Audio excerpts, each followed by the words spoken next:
जय हिंद। बहुत बहुत स्वागत है आज के इस लाइव सेशन के अंदर। बहुत बेहतरीन क्लास होने वाली है आज की। और आज की इस क्लास के अंदर आप सभी का बहुत बहुत स्वागत करता हूं मैं। सभी साथी एक बार जुड़ जाएं।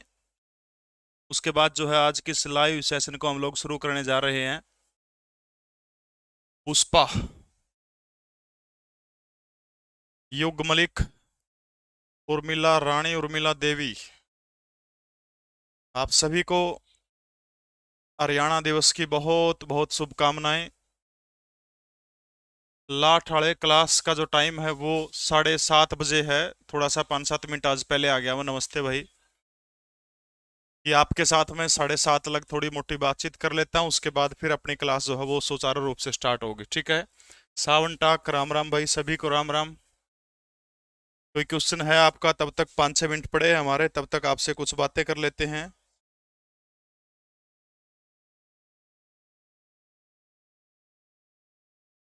राम राम सभी को।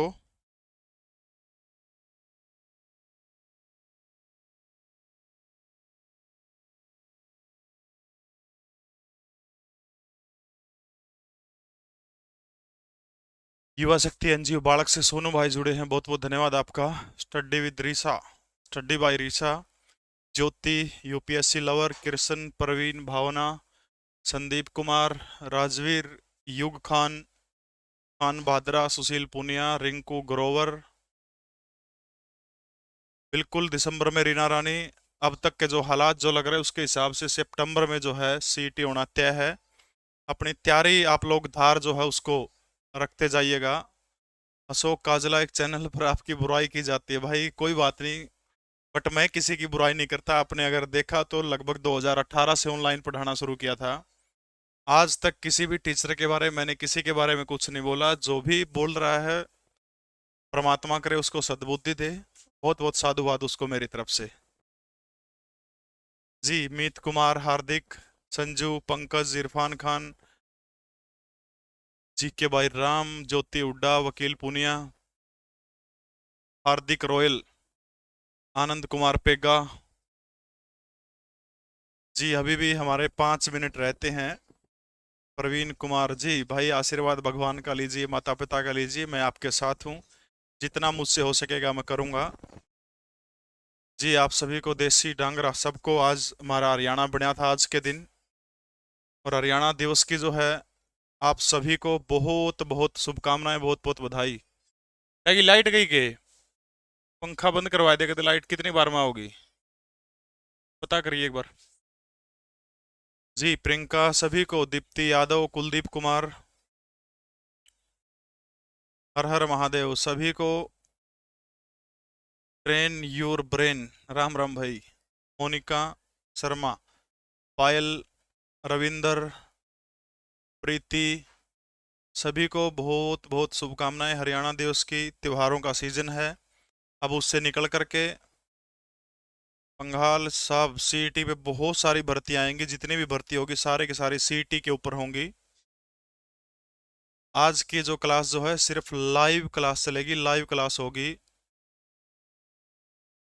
जी कैथल दिवस भी है आज, आपको भी कैथल वालों को भी बहुत बहुत बधाई हो।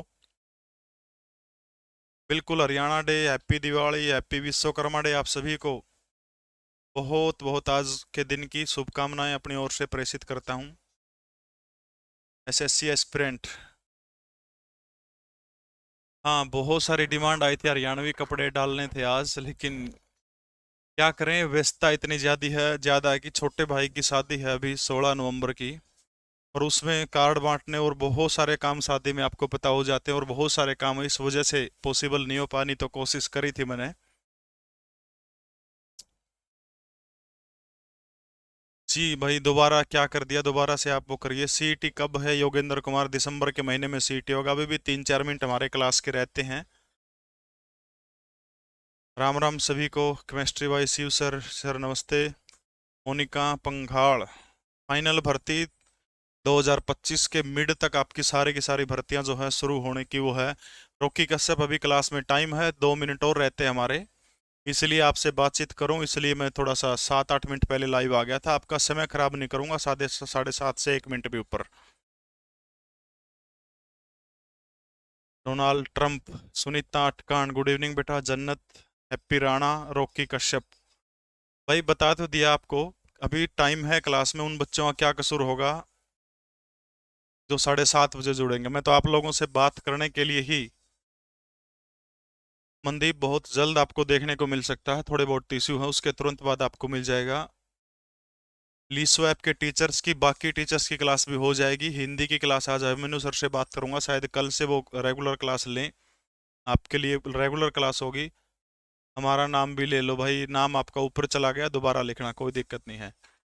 शीतल, निशु, कुंज, मैं ठीक हूँ, अर्जुन सिंह, पलक, महादेव, वकील, पुनिया, आर के, हमारा नाम भी ले दो, ले दिया भाई आपका नाम। नीतू, सैनी, वंश, डिम्पल, जयवाल। एक बार अपना अपना फटाफट ये बताइए कि हरियाणा के कौन से जिले से आप लोग जुड़े हुए हैं। नारायण वालों की राम राम। बस 1-1.5 मिनट और रहती है हमारी। जी मैं बरवाड़ा से हूँ, बरवाड़ा के पास खेदड़ गांव पड़ता है, जहाँ थर्मल पावर प्लांट है, Rajiv Gandhi thermal power plant. GK की अपनी बुक जो है हरियाणा जीके की हरियाणा वाणी के नाम से बहुत जल्द आपको मिल जाएगी। भाई इसके लिए फोर्स ना करें, आज की क्लास सिर्फ लाइव क्लास चलेगी। हाँ, इस क्लास के जो नोट्स जो हैं, ये वाले नोट्स जो है यहाँ से, अब मच्छर बैठ गए, टाइम लगेगा थोड़ा सा, तब तक आपके साथ थोड़ी सी बातचीत कर लेता हूँ। यो यहाँ जो था, हो गया ठीक हो गया, चलो। ये इंग्लिश का बैच है जोगेंद्र सर का, जो भी साथी लेना चाहे, बिल्कुल शुरू से इंग्लिश सिखाते हैं, सारे नोट्स हैं अपने। और मैं बार बार वादे के साथ आपको कहता हूँ कि इतने सारे नोट्स हैं, अगर आप एक बार पढ़ लेंगे तो कुछ भी बाहर नहीं बचेगा, सारे टॉपिक। 1 घंटा किसी पे उठाए कौन जाओ, इतना वजन है। और लगभग 4000 पेज के सारे नोट्स आपको लीसो ऐप पर जाएंगे, बुक का आपको ऑप्शन मिलेगा, वहां से आपको प्रोवाइड हो जाएंगे सारे के सारे नोट्स आपको। चलिए भाई, अब क्लास का समय हो चुका है, आपका ज़्यादा समय खराब ना करते हुए क्लास अभी शुरू कर रहा हूँ बस। हाँ जी, जल्दी बोलो।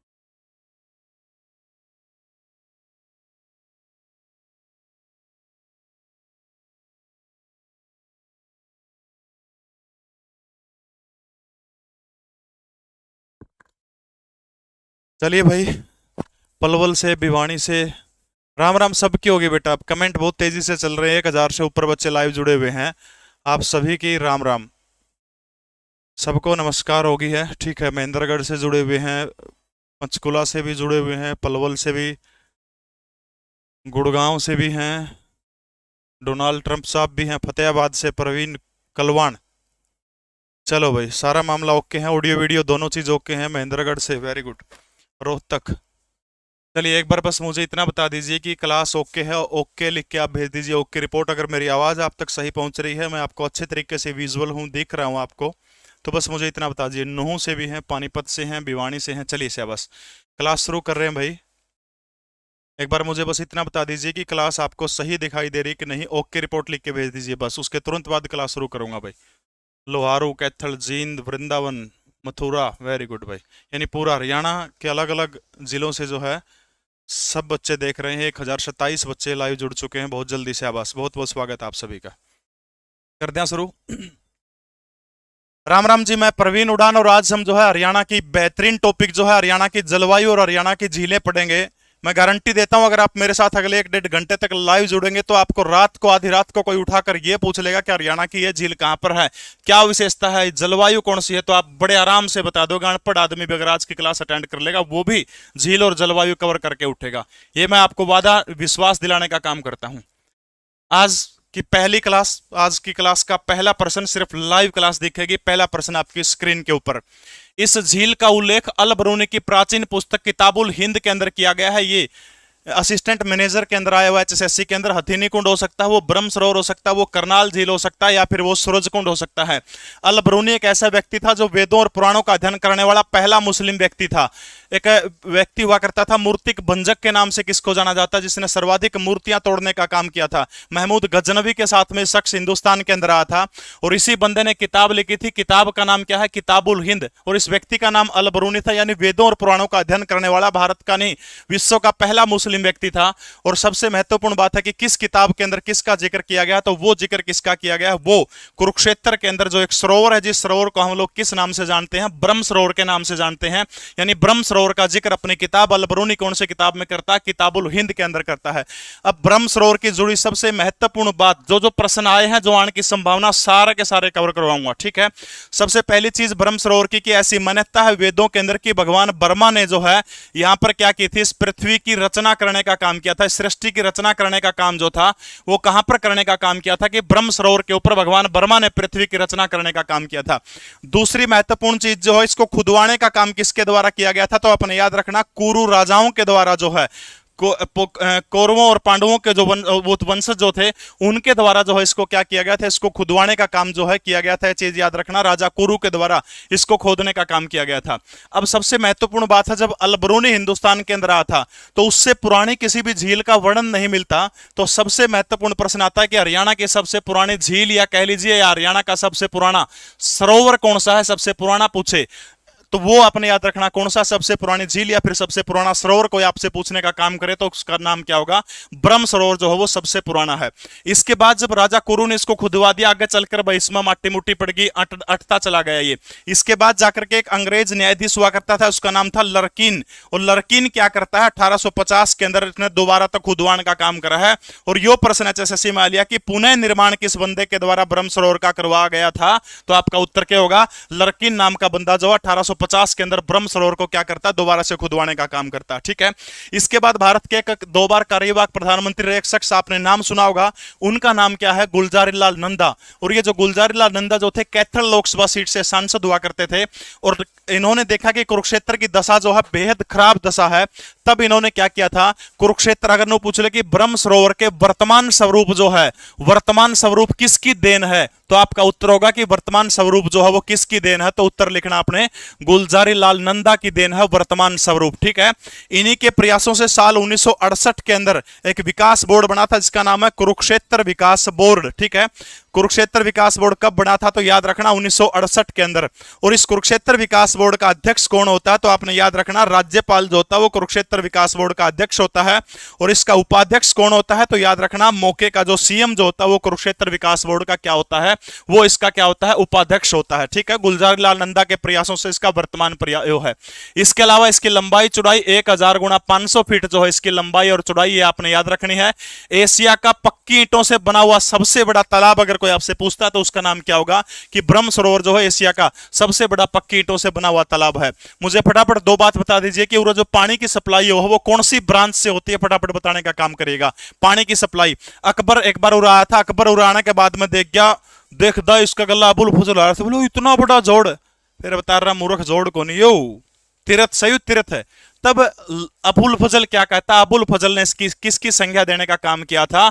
नुबिलारा, ये तो लघु महासागर है, ठीक है। यानी किसको अबुल फजल ने लघु महासागर की उपाधि से नवाजने का काम किया था? तो आपने याद रखना, ब्रह्म सरोवर जो है, ब्रह्म सरोवर, बिल्कुल मोहन जी जुड़े हैं लीसो से, कह रहे हैं कि 50% डिस्काउंट आज रात तक है लीसो ऐप के ऊपर, हर उसके ऊपर।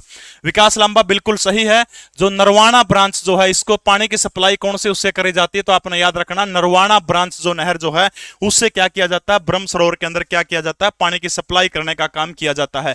1968 के अंदर कुरुक्षेत्र विकास बोर्ड की स्थापना हुई थी, यह चीज आपने याद रखना। इसी के किनारे जो है पृथ्वी की कल्पना करने का काम भगवान ब्रह्मा के द्वारा किया गया था। 1850 में लर्किन ने इसका क्या करवाया था? पुनः निर्माण करवाया था। दूसरी महत्वपूर्ण बात आपने याद रखनी, इसके उत्तरी तट के ऊपर एक मंदिर है, ठीक है।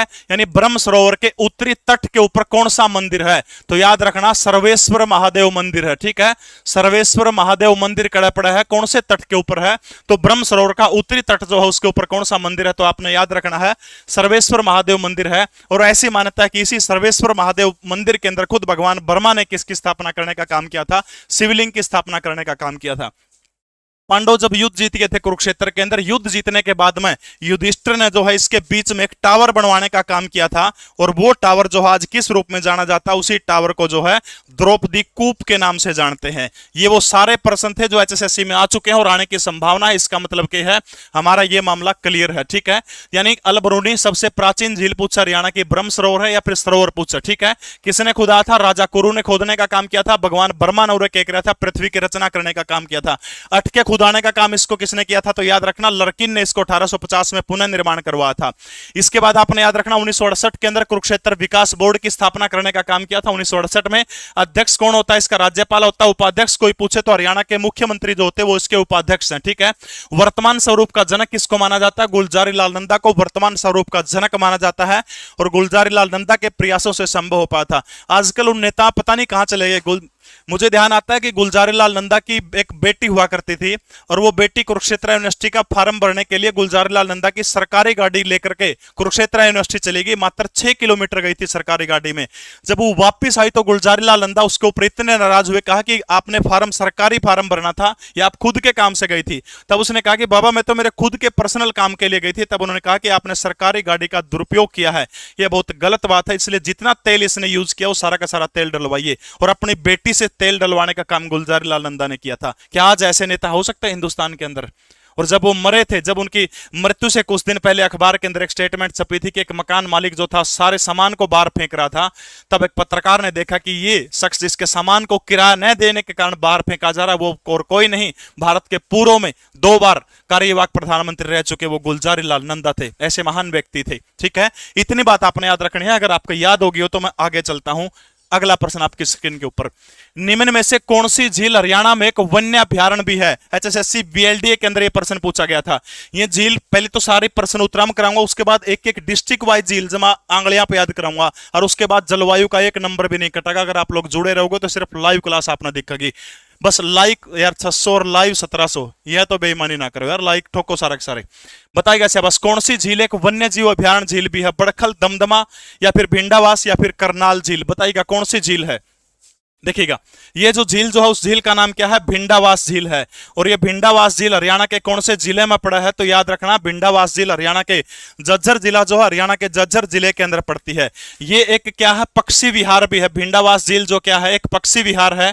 और इसको सरकार ने जो है 3 जून 2009 को जो है क्या बनाया था, 3 जून 2009 को भिंडावास झील को जो है क्या बनाने का काम किया था, पक्षी विहार बनाने का काम किया था।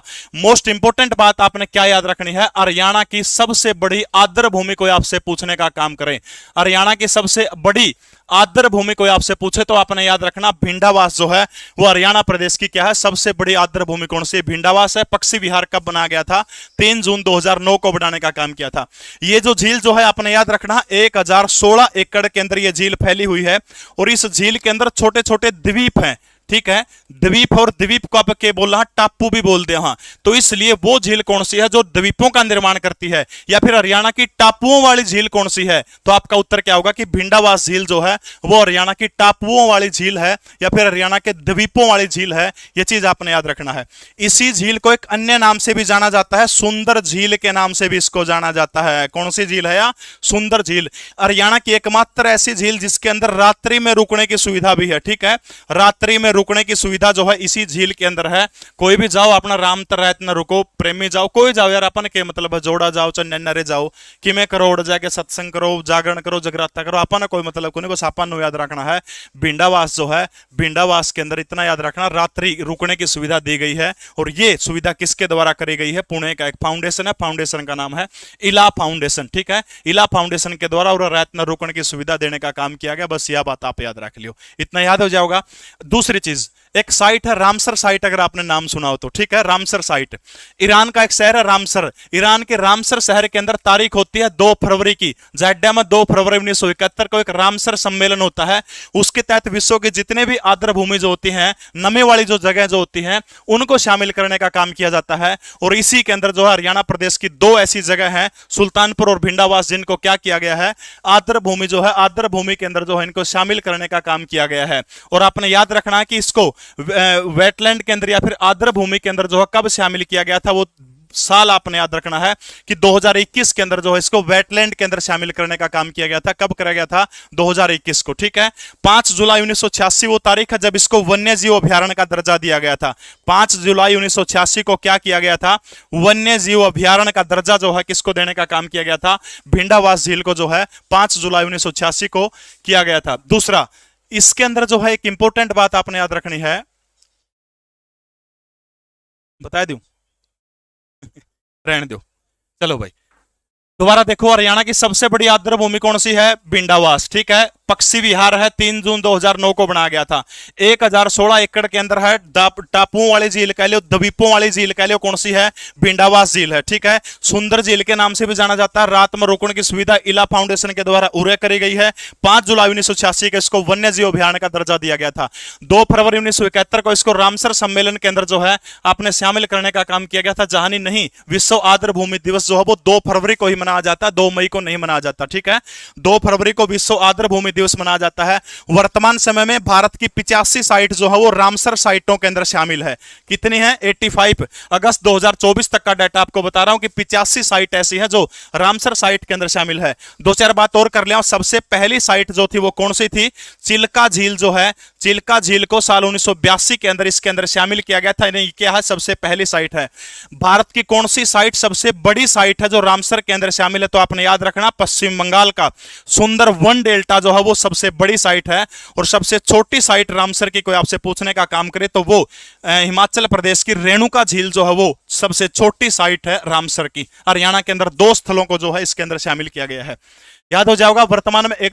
वर्तमान में कितनी शामिल है? वर्तमान में 85, भारत की 85 साइट शामिल हैं। 2021 में भिंडावास को भी शामिल किया गया था। सबसे पहले कौन सी? चिल्का 1982 के अंदर। बड़ी पूछो तो सुंदरवन डेल्टा, छोटी पूछो तो कौन सी है? छोटी को आपसे पूछ ले तो रेणुका झील है, ठीक है। तो याद रखना है, वन्य जीव अभयारण्य भी है, भिंडावास है, रात में रुकने की सुविधा इला फाउंडेशन के द्वारा दी गई है। 5 जुलाई 1986 को वन्य जीव अभयारण्य का दर्जा, 3 जून 2009 को पक्षी अभयारण्य का दर्जा दिया गया था। सुंदर झील के नाम से भी जाना जाता है, टापुओं वाली झील के नाम से भी जाना जाता है, द्वीपों वाली झील के भी नाम से जाना जाता है। अगला प्रश्न आपकी स्क्रीन के ऊपर, निम्नलिखित में से कौन सी झील के ऊपर सबसे ज्यादा विदेशी पर्यटक आते हैं? विदेशी जोड़े घूमन कड़ा कौन सी झील पाओ है? आंगनबाड़ी सुपरवाइजर 30 अप्रैल 2017 में पूछा गया। दमदमा झील है, बड़खल झील है, सुल्तानपुर झील है या फिर कोटला झील है? सबसे ज्यादा विदेशी पर्यटक कौन सी झील के ऊपर आते हैं? फटाफट बताने का काम करेगा मुझे। विदेशी पर्यटक, ये देश अतिथि देव भव का देश रहा है।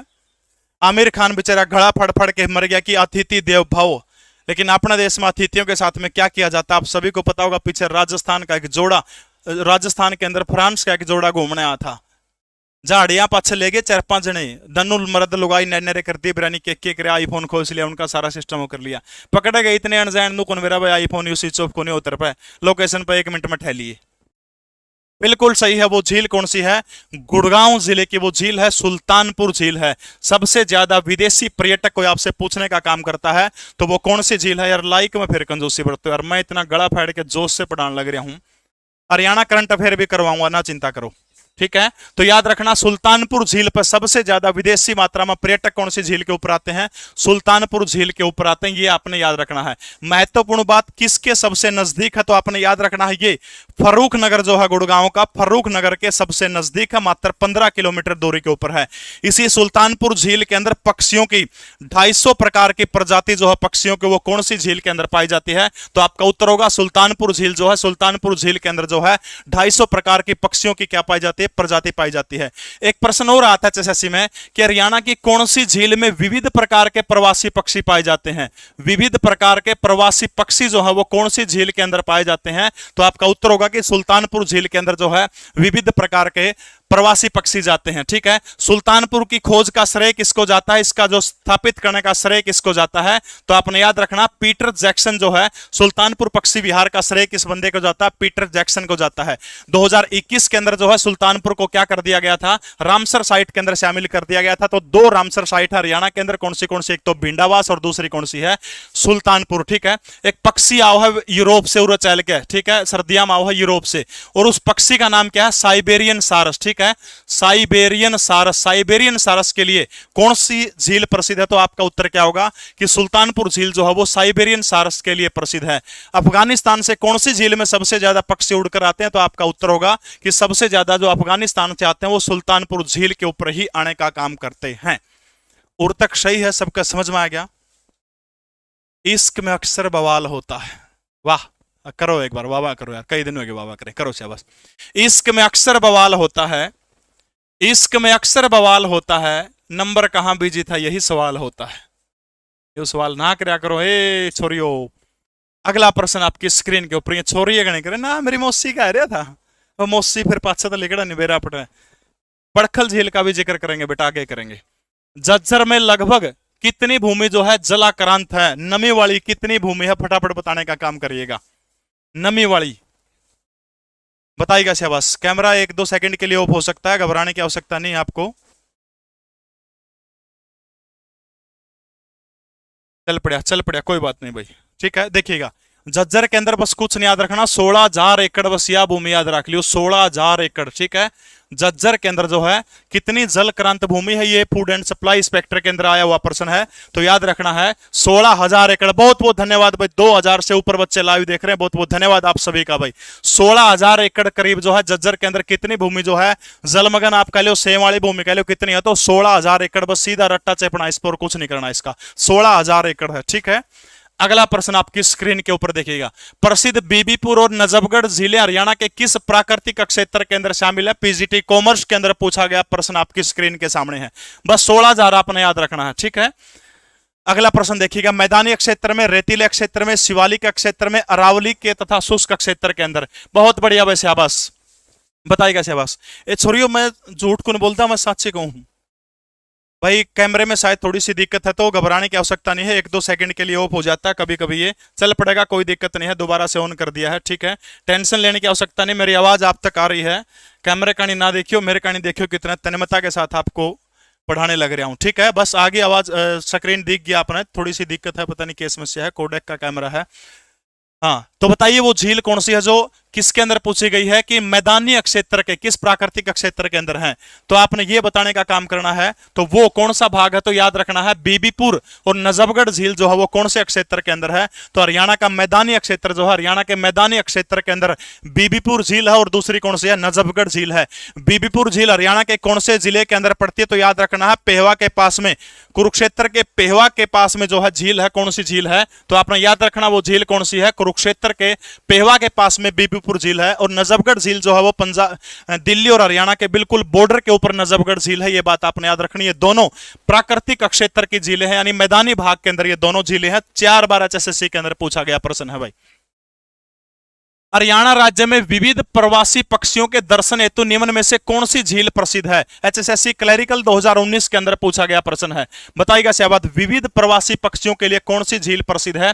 वो झील कोटला हो सकती है, वो झील सुल्तानपुर हो सकती है, या फिर खलीलपुर हो सकती है, या फिर इनमें से कोई नहीं। थोड़ी देर पहले हमारा जिक्र हुआ था कि विविध प्रवासी पक्षियों के लिए कौन सी झील प्रसिद्ध है? बीबीपुर झील उत्तर पिछले क्वेश्चन का था, वो आ चुका है। बीबीपुर झील जो है हरियाणा के कुरुक्षेत्र के अंदर है, और मैदानी क्षेत्र की झील है, बस इतनी बात आपने याद रखनी है। बीबीपुर के साथ में नजफगढ़ झील भी आपने याद रखनी है। इस प्रश्न का उत्तर मैं नहीं बताऊंगा, क्योंकि थोड़ी देर पहले आपको इस प्रश्न का उत्तर मैं बता चुका हूं। फटाफट बताइएगा शाबाश। बिल्कुल सही है, वो झील कौन सी है? वो झील है गुड़गांव के फर्रुख नगर के पास में, वो झील कौन सी है? तो याद रखना वो झील सुल्तानपुर झील है, जहां पर 250 प्रकार के पक्षियों की प्रजाति पाई जाती है। इसके अलावा साइबेरियन सारस यहां से उड़कर आता है। पीटर जैक्सन को इसकी खोज का क्या दिया जाता है? श्रेय दिया जाता है। यह बात आपने याद रखनी। फर्रुख नगर के पास में विविध प्रवासी पक्षियों के दर्शन हेतु, क्योंकि 250 प्रकार की यानी 266 प्रकार की लगभग प्रजाति जो है इसके अंदर पाई जाती है, यह चीज आपने याद रखनी है। अगला प्रश्न आपकी स्क्रीन के ऊपर फटाफट देखिएगा। ये मेरे नोट्स हैं हरियाणा सीईटी के, जो भी बालक सीईटी की तैयारी करने लग रहा है, ये नोट्स आपके घर पे पहुंचा दिए जाओगे, देख लो। इतने सारे 14 नोट्स हैं, लगभग 4000 पेज के आपको नोट्स मिलेंगे। आप लोग जो है लीसो ऐप के ऊपर बुक का ऑप्शन मिलेगा, वहां से परचेज कर सकते हो, नहीं तो 89 507 025 पर फोन कर लियो। यो लीसो ऐप के ऊपर नया बैच है, यो भी एचटेट का है, सीईटी का है, 50% ऑफ है, लीसो 50 कूपन कोड ले लियो, आज रात तक मिलेगा। दमदमा झील हरियाणा के खालिस्तान में स्थित है। यह एक लोकप्रिय पर्यटक आकर्षण केंद्र है जो हरियाणा की सबसे बड़ी प्राकृतिक झीलों में से एक है। आपने यह बताना कि दमदमा झील हरियाणा केंद्र कहां पर। बिल्कुल एचटेट के लिए भी ऋतु ये क्लास जिस भी सब्जेक्ट में जड़े भी हरियाणा जी के पूछी जाओगी और सारा काम आओगे, चिंता ना करो सूरजमा। अगर क्लास में जुड़ी रही तो एक भी प्रश्न ऐसा नहीं होगा जो नहीं आओगा, लेकिन जुड़े रहना पड़ा क्योंकि ये क्लास सिर्फ लाइव चलेगी, बाद में आपको नहीं देखेगी, ठीक है। तो बताइए शाबाश की दमदमा और झील, फटाफट, बहुत सिंपल प्रश्न है। दमदमा झील पूछ रखे यार, कड़ा है, इतनी ही तो बात है, इतना ही तो बताना है। बताइएगा शाबाश, दमदमा झील कहां पर है। बिल्कुल किसी ने सही लिखा, 3000 एकड़ के अंदर यह फैली हुई झील है, 3000 एकड़। सबसे बड़ी प्राकृतिक झील पूछे आपसे, सबसे बड़ी प्राकृतिक झील आपसे कोई पूछने का काम करता है तो आपने याद रखना कि सबसे बड़ी प्राकृतिक झील कौन सी है। तो आपका उत्तर क्या होगा कि दमदमा झील जो है, हरियाणा के गुड़गांव जिले की दमदमा झील जो है वो सबसे बड़ी कौन सी झील है, सबसे बड़ी प्राकृतिक झील कौन सी है, दमदमा झील है। कितने किला में फैली, तो 3000 एकड़ जो है, 3000 एकड़ के अंदर फैली हुई है। इसका जो है झील बड़ी बनाई थी, इसको संवारने का काम कह लीजिए, निर्माण का काम जो है इसका किसके द्वारा किया गया था। कैमरा बंद हो गया होगा, कोई बात नहीं। अंग्रेजों के द्वारा जो है सन 1919 के अंदर जो है, वैसे प्राकृतिक झील है लेकिन अंग्रेजों के द्वारा इसको संवारने का काम जो है कब किया गया था, साल 1919 के अंदर जो है अंग्रेजों के द्वारा इसको क्या किया गया था, संवारने सजाने का काम किया गया था। भाई कैमरा बंद हो जाओ तो छोड़ के नहीं जाना आपने, 1-2 सेकंड के लिए ऐसा होता है, उसके बाद तुरंत बाद चल पड़ेगा। घबराने की, चिंता करने की, टेंशन लेने की आपको आवश्यकता नहीं, हमारे होते हुए 1% भी, ठीक है।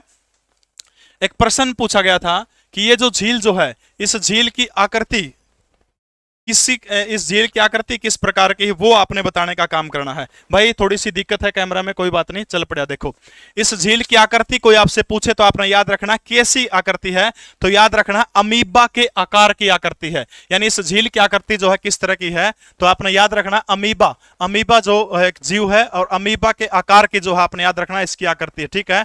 लगभग 90 प्रकार की पक्षी प्रजातियां पाई जाती है, ठीक है। और इसी के अंदर क्या है, वाटर पोलो सेंटर। ये प्रश्न भी आया था कि हरियाणा की कौन सी झील के अंदर जो है वाटर पोलो सेंटर का निर्माण करने का काम किया गया है, तो आपने याद रखना वाटर पोलो सेंटर का निर्माण कौन सी झील के अंदर करने का काम किया गया है, तो ये दमदमा झील है जिसके अंदर क्या किया गया है, वाटर पोलो सेंटर जो है इसका निर्माण कौन सी झील के अंदर किया गया है, तो दमदमा झील आपने याद रखना है, ठीक है। अच्छा एक प्रश्न और, 2 प्रश्न और इसमें बना है। इसको पर्यटन स्थल का दर्जा कब दिया गया था, तो ये देख लो, पर्यटन स्थल का दर्जा, ठीक है, पर्यटन स्थल का दर्जा ये दिया गया था 1979 के अंदर। दूसरी महत्वपूर्ण चीज जो है, बरसात का पानी जो है, वर्षा का पानी जो है उसको संग्रहण करने के लिए जो है इस झील की जरूरत पड़ती है। किसके लिए, बरसात के पानी के लिए जो है इस झील की जरूरत पड़ती है, आपने याद रखना है। अच्छा एक और पूछा गया था कि दमदमा झील कौन सी तहसील के सबसे नजदीक है, तो आपका उत्तर क्या होगा, जी सोहना तहसील जो है, सोहना, जहां गर्म पानी का चश्मा जो है, सोहना के सबसे नजदीक पड़ती है दमदमा झील, ठीक है। बहुत बहुत धन्यवाद भाई आपका। सारे बच्चे जो है यार 2400 बच्चे लाइव देख रहे हैं, लाइक 1300। एक बार सारे राम राम लिखो, जो सलाम वालेकुम, जो भी जिस भी धर्म को मानते हो आप, या फिर आप जय मां सरस्वती लिख सकते हो, जिसको भी मानते हो फटाफट लिखिए, कमेंट करिए एक बार शाबाश सारे के सारे, ठीक है। तो 3000 एकड़ में फैली हरियाणा की सबसे बड़ी प्राकृतिक झील, पर्यटन स्थल का दर्जा 1979 में, अमीबा के आकार की है, वाटर पोलो सेंटर कौन सी में है, दमदमा में है, कौन सी झील का सबसे लो है, तो आपने याद रखना सोहना, सोहना के जो है सबसे नजदीक है, ये बात आपने याद रखनी है। अगला प्रश्न आपकी स्क्रीन के ऊपर, हरियाणा के कौन से जिले के अंदर तिलियार झील है, ग्रुप डी के अंदर पूछा गया प्रश्न है, फटाफट बताइएगा शाबाश। तिलियार झील ग्रुप डी के अंदर 22/10/2023 को अंबाला के अंदर है, या फिर पानीपत के अंदर है, या फिर रोहतक के अंदर, या फिर कैथल के अंदर है। अंबाला के अंदर एक झील है, झील का नाम क्या है, सरदार पटेल झील, ठीक है। कौन सी झील है, सरदार पटेल झील जो है कहां पड़ती है, तो आपने याद रखना है अंबाला के अंदर जो है सरदार पटेल झील है। हाँ जी मैं क्लास में हूं जी। पानीपत के अंदर जो है बाहर हूं, पानीपत के अंदर जो है हाली झील, ईब को नहीं मिल पाऊं, कल मिलूंगा, ठीक। पानीपत के अंदर जो है कौन सी झील है, तो याद रखना हाली झील है। और कैथल के अंदर कौन सी झील है, तो आपने याद रखना है बिदक्यार झील, ठीक है। बिदक्यार झील जो है वो कहां पर है, तो आपने याद रखना है हरियाणा के कैथल जिले के अंदर जो है बिदक्यार झील है। एक झील बच गई अपनी, वो झील कौन सी है, बिल्कुल option C will be right answer है, ठीक है। तो रोहतक जिला जो है, अरे हरियाणा दिवस की बधाई लिख दीजिए यार, कुछ और नहीं मिल रहा तो आपको। हमारा हरियाणा, सबको हरियाणा दिवस की बहुत बहुत शुभकामनाएं आप सभी को। ऐसा एकमात्र प्रदेश जो दिनों दिन जवान होता जा रहा है वो हमारा हरियाणा है। बहुत बहुत बधाई हो सबको। तो याद रखना रोहतक के अंदर झील कौन सी है? तिलियार झील। और तिलियार झील जो है, इसी तिलियार झील के अंदर एक इंपॉर्टेंट बात आपने याद रखनी है कि तिलियार में जो है एक चिड़ियाघर कौन सी झील के साथ में बना हुआ है, तो आपने याद रखना है इसी जो है चिड़ियाघर भी उड़ रहे हैं, बस यह बात आप याद रख लियो, ठीक है? चिड़ियाघर भी यहीं बना हुआ है। अगला प्रश्न आपकी स्क्रीन के ऊपर, हरियाणा की इस झील की आकृति अमीबा के आकार की है। इब्बे प्रश्न आया था थोड़ी बार पहली, और यो भी प्रश्न एचएसएससी में आवड़ा प्रश्न, अमीबा के आकार की। सूरजकुंड झील राजा सूरजपाल के द्वारा बनवाई गई थी। दमदमा हरियाणा की सबसे बड़ी प्राकृतिक झील 3000 एकड़ के अंदर फैली हुई है। बड़खल झील फरीदाबाद के अंदर 1947 में सिंचाई के उद्देश्य से बनाई गई थी। इसके अलावा चंदेली झील जो है हरियाणा के नूह के अंदर जो है चंदेली झील है। अमीबा के आकृति जो है वो कौन सी झील यही आपने बताना है, बी बी बिल्कुल। दमदमा झील जो है गुड़गांव की सोहना के सबसे नजदीक, कौन सी तहसील के सबसे नजदीक पड़ती है? सोहना के सबसे नजदीक पड़ती है। 3000 एकड़ के अंदर फैली हुई हरियाणा की सबसे बड़ी प्राकृतिक झील है। वाटर पोलो सेंटर का निर्माण भी किया गया इसी के अंदर। इसके अलावा पर्यटन स्थल का दर्जा इसको कब दिया गया था? 1979 के अंदर इसको क्या दिया गया था? पर्यटन स्थल का दर्जा देने का काम किया था अंग्रेजों के द्वारा। इसका पुनर्निर्माण आप कहिए साल 1919 जब रोल्ट एक्ट पास हुआ था उसी साल बनाने का काम किया गया था। बहुत बहुत धन्यवाद आप सभी का। 2400 के करीब बच्चे लाइव जुड़ गए हैं। अगला प्रश्न आपकी स्क्रीन के ऊपर बहुत इंपॉर्टेंट प्रश्न है। हरियाणा की किस झील के अंतर्गत स्वर्ण जयंती हेरिटेज पार्क का निर्माण किया गया है? बहुत बढ़िया शाबाश। स्वर्ण जयंती हेरिटेज पार्क का निर्माण कौन सी झील के अंतर्गत किया गया है? सबसे पहले है डबचिक झील। डबचिक झील कहां पर पड़ती है? होडल के अंदर। कड़ा पड़ा है ओडल। ओडल जो है डबचिक झील ओडल कड़ा पड़ा है बिलारा पलवल में, ठीक है? और यह झील कौन सी है? एक मृतप्राय झील है। या मृतप्राय झील का मतलब क्या है कि साल 1985-86 पाछे जो है इसने जो है पानी का टपका कौन देखियोड़ा, ठीक है? इसलिए जो है याद रखना आपने सबसे मृतप्राय झील है। बिदक्यार झील अभी हमने करने का काम किया था। हरियाणा के कौन से जिले की झील है? हरियाणा के कपिस्थल जो है कैथल, जिस जिले का जन्मदिन भी है कैथल की झील है। कृष्णा झील जो है आपने याद रखना है एक गांव पड़ता है, सुई गांव पड़ता है, जिला भिवानी। और सुई गांव जिला भिवानी जो है हरियाणा का पहला स्व प्रेरित आदर्श गांव है। और इस कृष्णा झील का उद्घाटन किसके द्वारा किया गया था? भारत के तत्कालीन महामहिम राष्ट्रपति रामनाथ कोविंद के द्वारा जो है सुई झील का उद्घाटन, इसका कृष्णा झील का उद्घाटन करने का काम किया गया था। और वो स्वर्ण जयंती हेरिटेज पार्क का निर्माण किया गया था। वो झील कोई आपसे पूछने का काम करता तो आपने याद रखना वो फतेहाबाद जिले की चिल्ली झील है। कौन सी है? फतेहाबाद जिले की चिल्ली झील है। और इसको याद रखना फतेहाबाद की चिल्ली झील है। और इसको फतेहाबाद की चिल्ली झील को साल 1974 के अंदर क्या किया गया था? चाहे से चिल्ली है चाहे से चार है, याद रख लियो, ठीक है? चिल्ली चार नु याद रख लियो। इसको जो है 1974 के अंदर जो है पर्यटन स्थल का दर्जा देने का काम हरियाणा सरकार के द्वारा किया गया था। उर तक समझ में आ गया तो कुछ स्पीड तेज नहीं है या फिर सही चल रहा है? फर्स्ट टाइम आपकी क्लास देख रहे हैं, बहुत बहुत धन्यवाद भाई। समझ में आएगी? डबचिक झील कड़ा पड़ा है ओडल पलवल में। के खास बात है मृत झील है। बिदक्यार झील हरियाणा के कैथल के अंदर पड़ती है। कैथल से आदित्य सुरजेवाला हरियाणा के सबसे युवा विधायक हैं, लगभग 25 साल के। कृष्णा झील सुई गांव जिला भिवानी, रामनाथ कोविंद तत्कालीन राष्ट्रपति ने उद्घाटन किया था। और हरियाणा की जो है पहला स्वप्रेरित आदर्श गांव कौन सा? तो आपने याद रखना वो सुई है। चिल्ली झील हरियाणा के फतेहाबाद के अंदर पड़ती है, पिंक सिटी के अंदर पड़ती है। और 1974 में इसको पर्यटन स्थल घोषित करने का काम किया गया था। और इसी चिल्ली झील के अंदर क्या बनाया गया है? स्वर्ण जयंती हेरिटेज पार्क का निर्माण कौन सी झील में किया गया है? भैया चिल्ली झील में किया गया है। समझ में आ गई? तक भाई सबका है? सबको राम राम भाई। चलिए थोड़ा राम तय ले भजमा राम तय ले लूंगा। हरियाणा में फरीदाबाद की यह झील तोमर वंश के शासन के दौरान स्थापित की गई थी। एचएसएससी ऑपरेटर 2021 नो पढ़ना है हमारे मेरे बस की बात को नहीं भाई। पीडीएफ जीके प्रवीण उड़ान टेलीग्राम चैनल के ऊपर आपको मिलेगी भाई। फरीदाबाद की झील जो है तोमर वंश के शासनकाल के दौरान बनाई गई थी। तोमर राजाओं ने इस झील का निर्माण करवाने का काम किया था।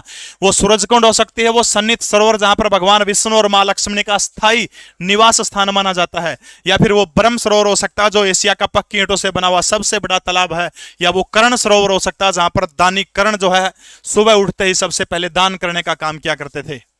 बताइएगा सेवा स्पीड कम करिए। चलिए कोशिश करूंगा। तो याद रखना कि फरीदाबाद की झील तोमर वंश के राजाओं के द्वारा जिसको बनाने का काम किया गया था। बात है 10वीं सदी की, ठीक है। 10वीं सदी के अंदर किसने बनवाया था? सूरजपाल तोमर, ठीक है। किसने बनवाई थी? सूरजपाल तोमर जो है, सूरजपाल तोमर के द्वारा 10वीं शताब्दी के अंदर क्या किया गया था? सूरजकुंड झील जो है, इसी सूरजकुंड झील को बनाने का काम किया गया था। एक प्रश्न आता है कि हरियाणा की कौन सी झील सूर्य देव को समर्पित है? तो आपने याद रखना है कि सूर्य देव को समर्पित झील कौन सी है? तो सूरजकुंड झील जो है वो सूर्य देव को समर्पित है। इसके अलावा सूरजकुंड झील जो है इसी का दूसरा नाम भी है कि उसका नाम क्या है? मयूर झील भी है सूरजकुंड झील का दूसरा नाम।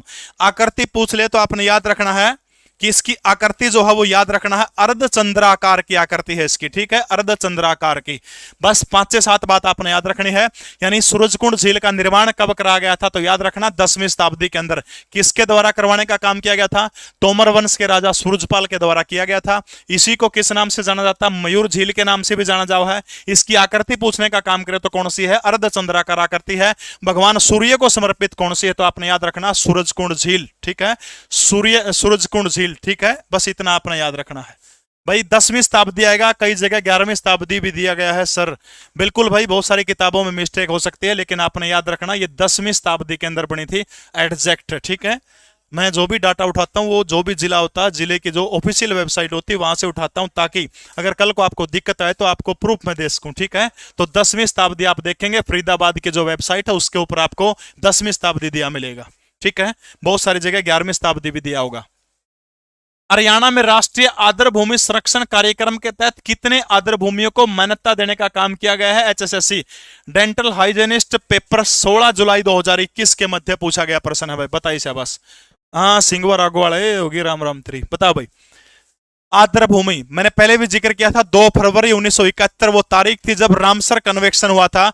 और रामसर साइट के तहत जो है जितने भी आर्द्र भूमि होती है लगभग 1651 के आसपास पूरे विश्व के अंदर ये भूमियां हैं।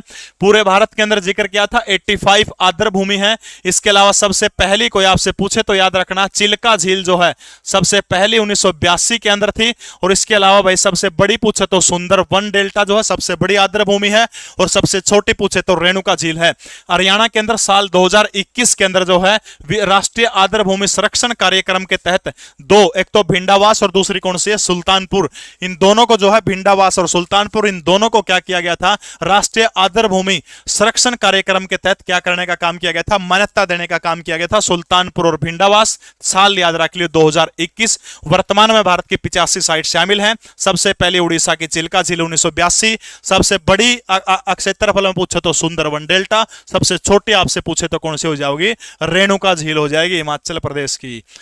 फरीदाबाद जिले में 2 झीलें कौन सी है? बताइएगा शाबाश। ट्रैक्टर मैकेनिकल में पूछा गया। बड़खल और सूरजकुंड, दमदमा और हथीनी कुंड। इसके अलावा भाई भिंडावास झील, बताइएगा शाबाश। कौन सी है? जल्दी जल्दी बताने का काम करिएगा। कौन सी है? भिंडावास झील और ब्रह्म सरोवर, सुखना सन्निहित सरोवर। बहुत बढ़िया, शाबाश भाई। लगभग 2500 के आसपास बच्चे लाइव जुड़ रहे हैं भाई। देखिएगा, बड़खल झील कड़ा है फरीदाबाद के अंदर, सूरजकुंड झील अभी पड़ी अपन है, दमदमा गुड़गांव के अंदर है, हथीनीकुंड यमुनानगर के अंदर है, भिंडावास झील हमारी जज्जर के अंदर है। इसके अलावा ब्रह्म सरोवर झील जो कुरुक्षेत्र के अंदर है, सुखना झील चंडीगढ़ के अंदर है, सन्निहित सरोवर कुरुक्षेत्र के अंदर है। तो ऑप्शन ए जो है वो सही हो जाएगा। बड़खल झील और सूरजकुंड झील जो है ये दोनों की दोनों कहां पर पड़ती है? हरियाणा के फरीदाबाद जिले के अंदर पड़ती है। अपन एक तो पढ़ ली थी, सूरजकुंड पढ़ ली थी। अब प्रस्तुत पंक्तियों में कवि नु कहना चाहा कि बड़खल झील और पढ़नी चाहिए। बहुत सारे बच्चे कई बार जो होते हैं नादान लड़कियों के इश्क के अंदर चले जाते हैं और बाद में जब वहां से ना होती है तो दिल को बहुत, जिंदगी एक तरह से उनकी टूट जाती है। उन्हीं के ऊपर एक शायरी है, अगर आप सुनने की इच्छा रखते हैं तो वाह वाह कर दीजिएगा, एक बार लाइक करके वाह वाह कर दीजिएगा। मैं तबाह हो रहा हूं तेरे इश्क में और तुझे इसका ख्याल है। अरे रुक जाओ, बाहर वाले भी वाह वाह कर रहे हैं, क्यों रिदम तोड़ो। मैं तबाह हो रहा हूं तेरे इश्क में और तुझे दूसरों का ख्याल है। मैं तबाह हो रहा हूं तेरे इश्क में और तुझे दूसरों का ख्याल है। कुछ मेरे मसलों पर भी गौर करिए क्योंकि मेरी जिंदगी का सवाल है, क्योंकि मेरी जिंदगी का सवाल है। वाह, इन चक्करों में ना पड़ो, सिर्फ कैरियर के ऊपर ध्यान दो। कभी भी किसी भिखारी की आपको गर्लफ्रेंड नहीं मिलेगी, ये वास्तविकता से कहता हूं। कदे किसी भिखारी की कोई गर्लफ्रेंड देखी हो तो मैंने बता दियो, मेरे द्वारा फोन कर दियो, नहीं मिलेगी आपको कहीं भी। इसलिए अपने माँ बाप से प्यार करिए, अपने कैरियर से प्यार करिए, उसके बाद आपको सफल से सफल लड़कियां आपको मिल जाएगी, चिंता करने की आवश्यकता नहीं है। ठीक है, हाँ, बड़खल झील के बारे में आप पढ़ाएंगे। ठीक है, कौन सी झील है?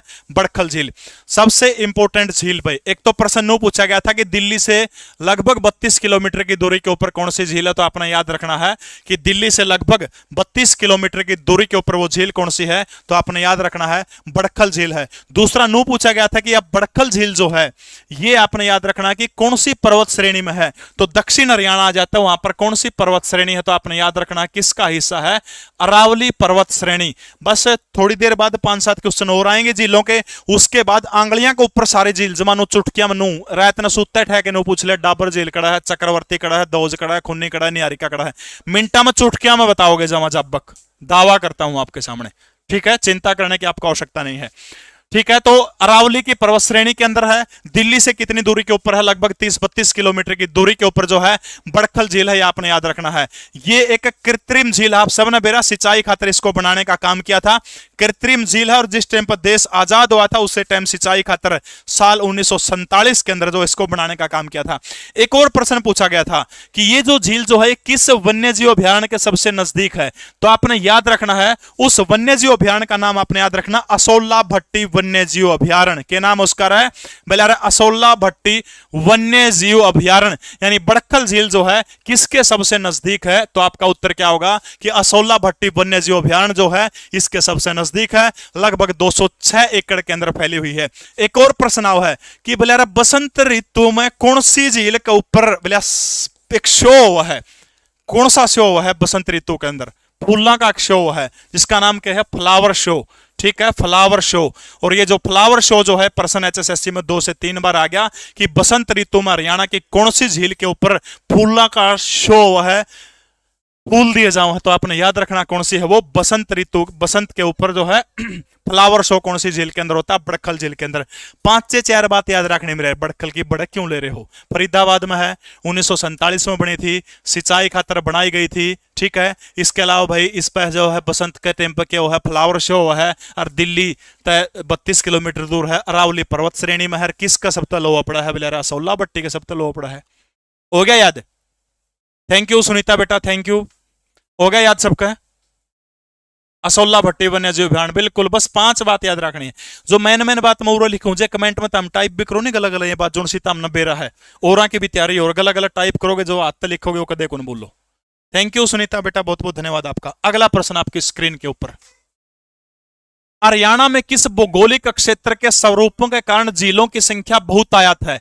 नो पूछा कि किस भौगोलिक स्वरूप के कारण हरियाणा के अंदर झीलों की संख्या बहुतायत है, बहुतायत का मतलब ज्यादा मात्रा में है, बताइएगा। शाबाश भाई, बहुत बढ़िया, शाबाश। उत्तर पूर्व में शिवालिक की पहाड़ियों का आना, पहाड़ी होगी, पहाड़ियों में पानी आओगा, पानी आओगा तो डूंगा में क्या होगा, झील बनेगी, बिल्कुल। दक्षिण में अरावली की पहाड़ी का होना, विशाल मैदान, ये नहीं आएगा, ए और बी दोनों आओगा। यानी हरियाणा में झीलों की संख्या थोड़ी सी ज्यादा है, इसका कारण क्या है, तो आपने याद रखना है, तो इसका कारण ये हो कि उत्तर पूर्व में शिवालिक और दक्षिण में अरावली, इसका कारण हरियाणा में झीलों की संख्या बहुतायत मात्रा में है। अगला प्रश्न आपकी स्क्रीन के ऊपर मोस्ट इंपोर्टेंट प्रश्न है कि हरियाणा की किस झील पर वाटर पोलो स्पोर्ट्स सेंटर का निर्माण किया गया है? पढ़ चुके हैं ये प्रश्न आप। अब थोड़ी देर बाद आपको एक एक झील डिस्ट्रिक्ट वाइज मैप के ऊपर छाप के दिमाग में छापने का काम करूंगा, लेकिन आपको उसके लिए मेरे साथ जुड़े रहना होगा। जिंदगी में कभी भी झीलों का टॉपिक आप नहीं करोगे, ठीक है?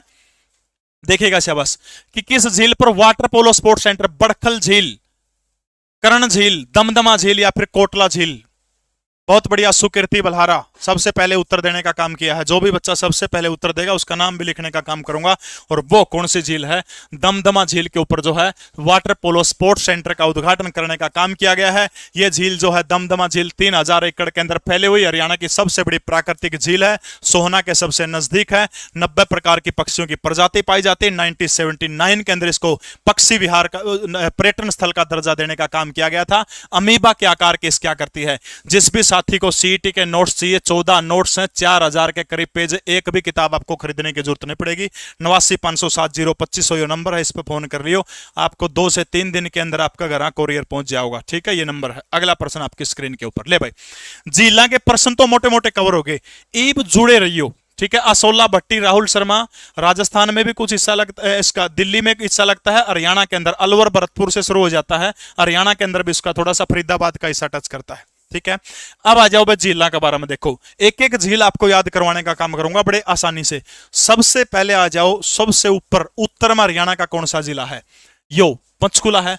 पंचकुला के अंदर एक झील है, झील का नाम है टिक्कर ताल। टिक्कर ताल, या जो टिक्कर ताल जो है या कड़ा पड़ा है मोरनी के अंदर पड़ा है, ठीक है। और मोरनी किसका हिस्सा है? मोरनी तो बोलिए शिवालिक का हिस्सा है, ठीक है। सिंगवा राघो में 11 लड़कियां आपकी क्लास देख रही हैं, बहुत बहुत धन्यवाद। बिल्कुल नजदीकी गांव है, कभी आप बुलाइएगा मेरे को, मैं जरूर आऊंगा, देखिएगा से बस। जवाहरलाल नेहरू नहर से आता है भाई पानी, कौन सा एक पर्सन पूछ रहा था, पूजा पुनिया, ठीक है। तो देखो भाई टिक्कर ताल यानी ऊपर पंचकुला में सब तो ऊपर आ जाओ, ठीक है। टिक्कर ताल जो झील जो है वो कड़ा पड़ा है, हरियाणा के पंचकुला के अंदर पड़ती है। और महत्वपूर्ण बात आपने क्या याद रखनी है कि हरियाणा के पंचकुला के अंदर पड़ती है। मोरनी हिल जो है, मोरनी हिल की, हाँ भाई भाई क्लास में जल्दी बोल दो, मैं घंटों बोले राम राम करनी थी, लाख दर मारे क्यों इसी से भगत आए जय मेरे दूर जमा, ठीक है। ऊपर होगी सबसे पहले पंचकुला के अंदर टिक्करताल झील। अंबाड़ा, अंबाड़ा जो है, अंबाड़ा के अंदर जो है एक झील है, झील का नाम क्या है? सरदार पटेल झील, ठीक है। सरदार पटेल झील 16 किलियां पीछे बनाई गई थी, राजनाथ सिंह ने वर्चुअल उद्घाटन किया था, याद होगी। टिक्करताल झील कड़ा है पंचकुला में, टिक्करताल झील कड़ा है पंचकुला में। इसके अलावा जो है सरदार पटेल झील कोई आपसे पूछने का काम करता है तो वो कड़ा है सरदार पटेल झील, हरियाणा के कौन से जिले के अंदर है? वो हरियाणा के अंबाला जिले के अंदर है, ठीक है। इसके बाद आ जाओ आप कुरुक्षेत्र। कुरुक्षेत्र के अंदर कौन सी झीलें हैं? एक तो आपने पढ़ा था ब्रह्म सरोवर, एशिया का सबसे पक्की ईंटों से बना हुआ तालाब है ब्रह्म सरोवर, ठीक है। इसके अलावा सनहित सरोवर, सनहित सरोवर जो है, सनहित सरोवर, इसके बारे में 2-3 बात आपने याद रखनी है। भगवान विष्णु और मां लक्ष्मी का स्थायी निवास सनहित सरोवर को माना जाता है। इसके अलावा 7 सरस्वती नदियों का संगम जो है वो कड़ा बोला जाता है, वो भी उरे माना जाओ है। ब्रह्म सरोवर हो गया, सन्नित सरोवर हो गया। इसके बाद एक झील है, झील का नाम क्या है? बीबीपुर झील, या बीबीपुर झील भी कड़ा है, कुरुक्षेत्र के अंदर है। इसके अलावा एक झील है जिस झील का नाम क्या है? सनीसा झील है, और यह सनीसा झील पेहवा के अरुणाई नामक गांव के अंदर है। और इसी झील के अंदर आपने क्या पढ़ा था कि सरस्वती नदी जो है, मारकंडा और टांगरी नदियों का पानी उठा करके सरस्वती कहां लेकर जाती है? पंजाब के अंदर घग्गर नदी के अंदर लेकर जाती है। कुरुक्षेत्र की 4 झील याद रह जाएगी, ब्रह्म सरोवर है, सनीसा झील है, सन्नित सरोवर है, और भाई बीबीपुर है। यानी ऊपर देखो मोरनी में टिक्करताल, मोरनी टिक्करताल, ठीक है, मोरनी टिक्करताल हो जाओगा याद। नंबर 2 देखो भाई, अंबाड़ा के अंदर कौन सी झील है? सरदार पटेल झील, कृत्रिम झील है, बनाई गई है।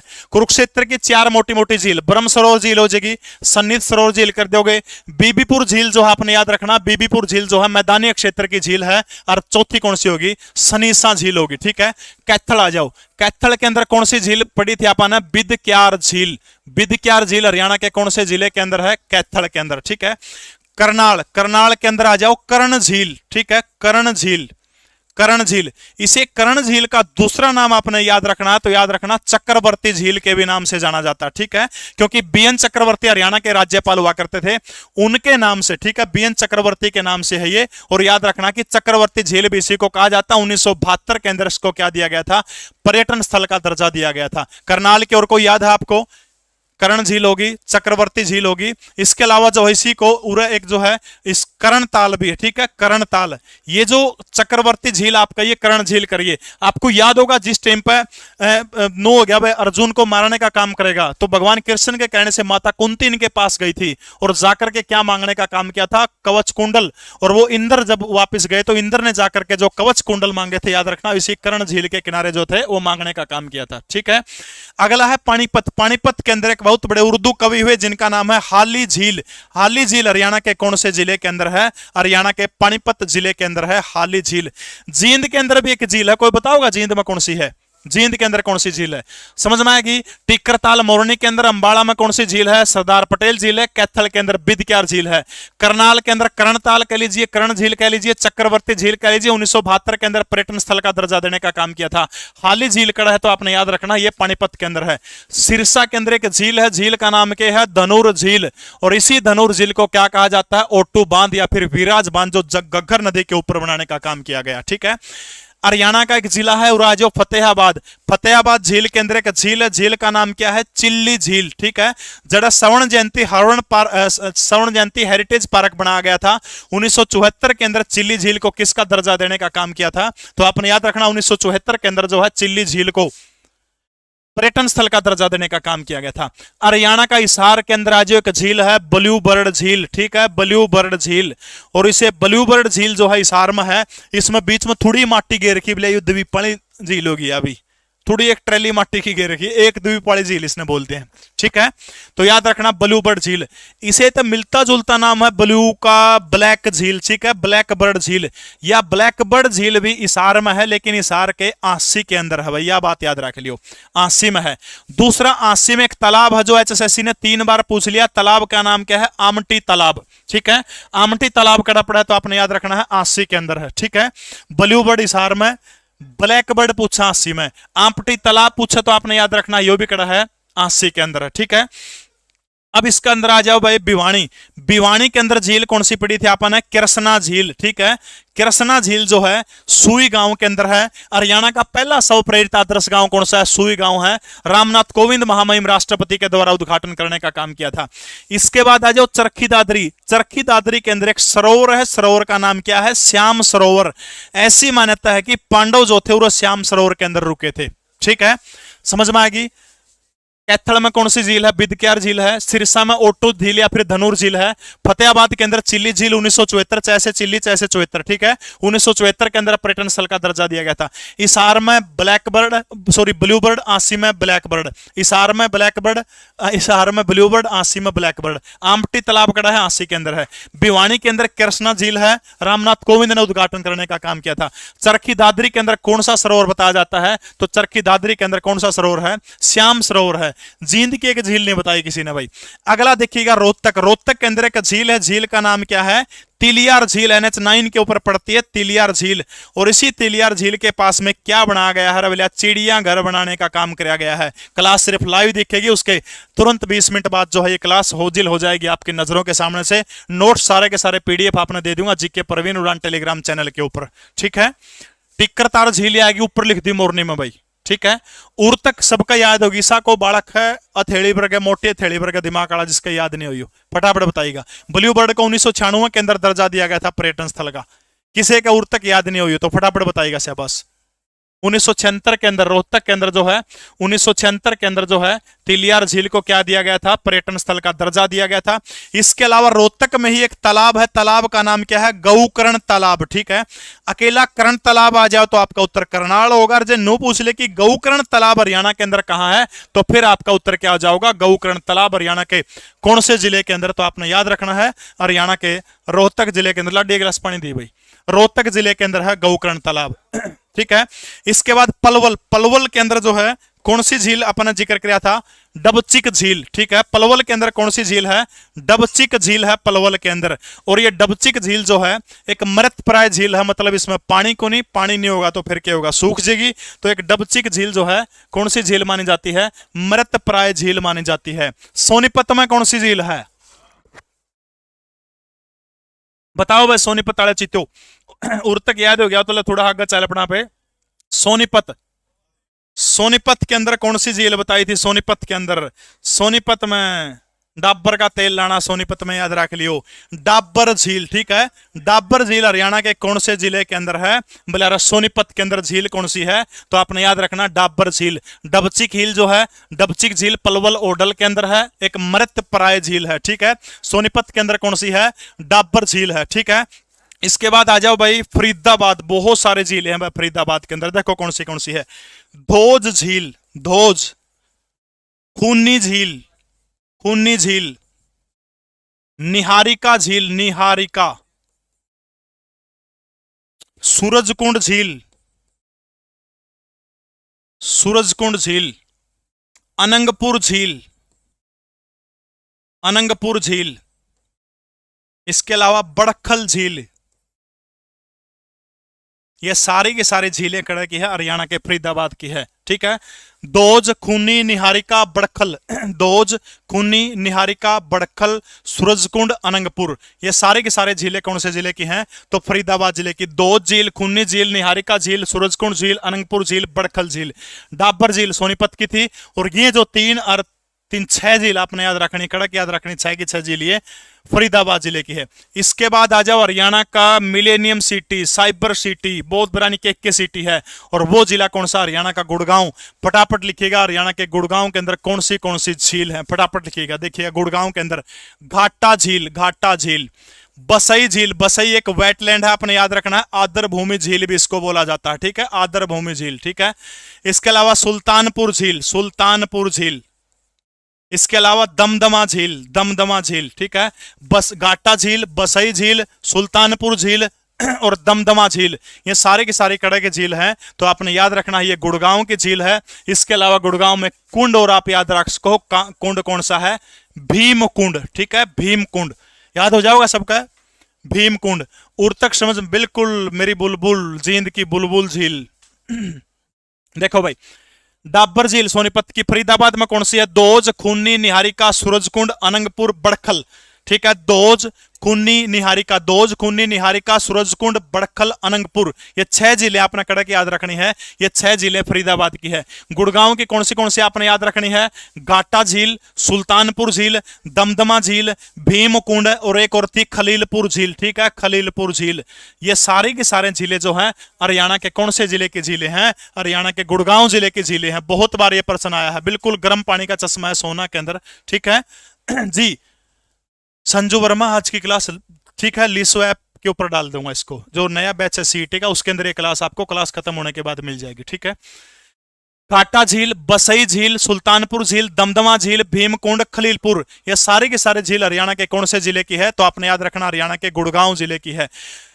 नू की कोटला, उजीना, चंदेली, नू की कौन सी तीन झील याद रखनी है? कोटला, कोटला, उजीना और चंदेली, ठीक है, कोटला, उजीना, चंदेली, ये तीनों झील हरियाणा के कौन से जिले की है? कोटला, उजीना, चंदेली, ये तीनों के तीनों झीलें हरियाणा के कौन से जिले की है? हरियाणा के नूह जिले की तीनों की तीनों झीलें हैं, ठीक है। इसके बाद हरियाणा का जज्जर जिला आ जाओ। जज्जर के अंदर एक तो अपन पढ़ी थी बिंडावास, ठीक है, बिंडावास झील, और दूसरी कौन सी है? खपड़वास झील, बिंडावास झील और खपड़वास झील। इसके बाद का जो टॉपिक है ना, जिंदगी में आपने इतनी आसानी से जलवायु याद नहीं करी होगी। उष्ण कटिबंधीय, उपोष्ण स्टेपी जलवायु, वहां सारी चीज आओगे आंगलियां पे एक एक याद कराऊंगा, अगर आप बचे रहोगे तो, जुड़े रहोगे तो मेरे साथ, ठीक है। यानी बिंडावास और खप्पड़वास कड़क की है, जज्जर की है। कोटला, चंदेल, कोटला, उजीना, चंदेली, कोटला, उजीना, चंदेली, कोटला, उजीना, चंदेली, तीनों झील कड़क की। नू की है कोटला, उजीना, चंदेली, तीनों के तीनों झीलें कड़क की है। तो याद रखना हरियाणा के नू जिले की तीनों की तीनों झीलें हैं ठीक है। चलिए भाई शाबाश, होगी सारे लगभग, और रहेगी कौन सी? किसी एक और को याद हो तो मैंने बता दियो भाई, ठीक है। जज्जर की कौन सी है? बिंडावास और खपड़वास, जज्जर की दो है। फटाफट जल्दी जल्दी सारी रिवाइज कराऊं ऊपर तक नीचे तक की, उसके तुरंत बाद जो है फिर हम जो है जलवायु का टॉपिक जो है वो शुरू करने जा रहे हैं भाई। देखो फटाफट जल्दी जल्दी आपने बता दूं। ऊपर में आ जाओ, पंचकुला में कौन सी झील थी? टिक्करताल मोरनी, टिक्करताल मोरनी, टिक्करताल मोरनी, ठीक है। अंबाला के अंदर कौन सी झील है? बिदक्यार, सरदार पटेल के नाम से, सॉरी अंबाला के अंदर जो है सरदार पटेल झील है अंबाला के अंदर। कैथल के अंदर कौन सी झील थी? बिदक्यार। कैथल में कौन सी थी? बिदकना, कैथल में जाकर बिदक्यार झील है। सिरसा के अंदर धनूर झील है, ओटू झील जिसको बोलते हैं। फतेहाबाद के अंदर चिल्ली झील है। स्वर्ण जयंती हेरिटेज पार्क का निर्माण करवाया गया था 1974 में, पर्यटन स्थल का दर्जा दिया गया था। इसार में ब्लूबर्ड है, आंसी में ब्लैक बर्ड है। इसार में ब्लूबर्ड है, आंसी में ब्लैक बर्ड है, ठीक है। आमटी तालाब कड़ा है, हरियाणा के आंसी के अंदर है।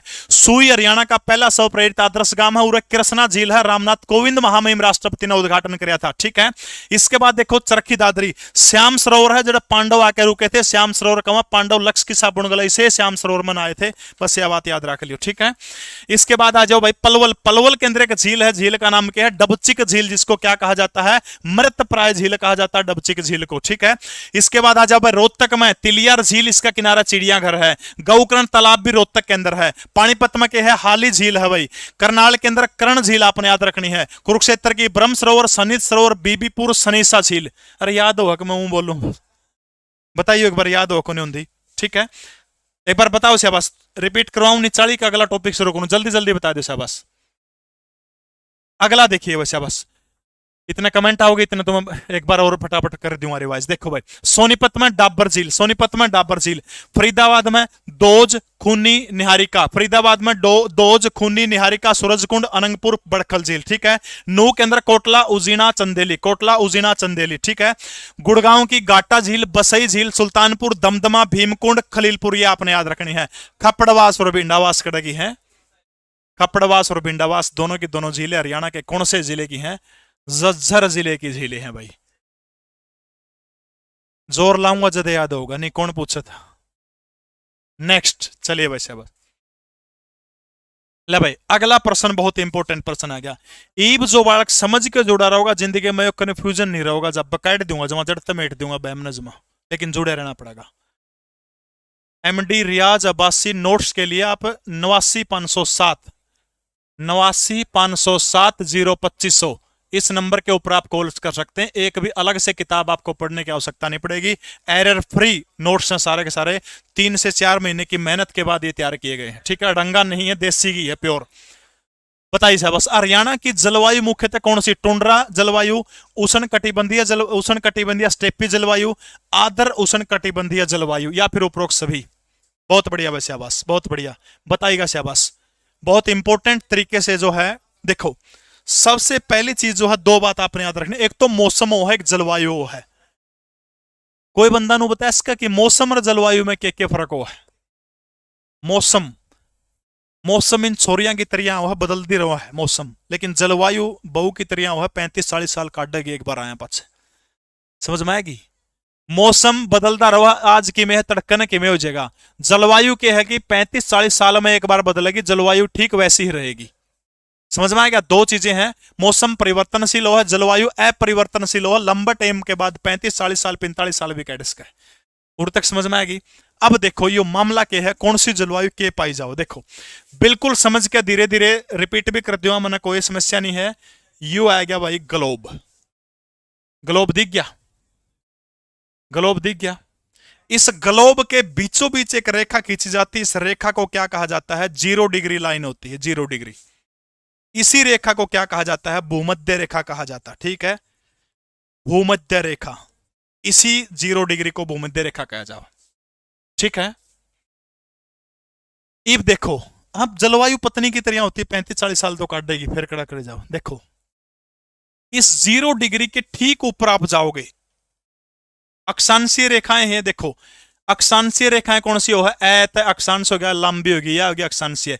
देशांतर रेखाएं, दाएं का नीचे डंडा है, ये इन्नू वाली देशांतर होगी, ठीक है।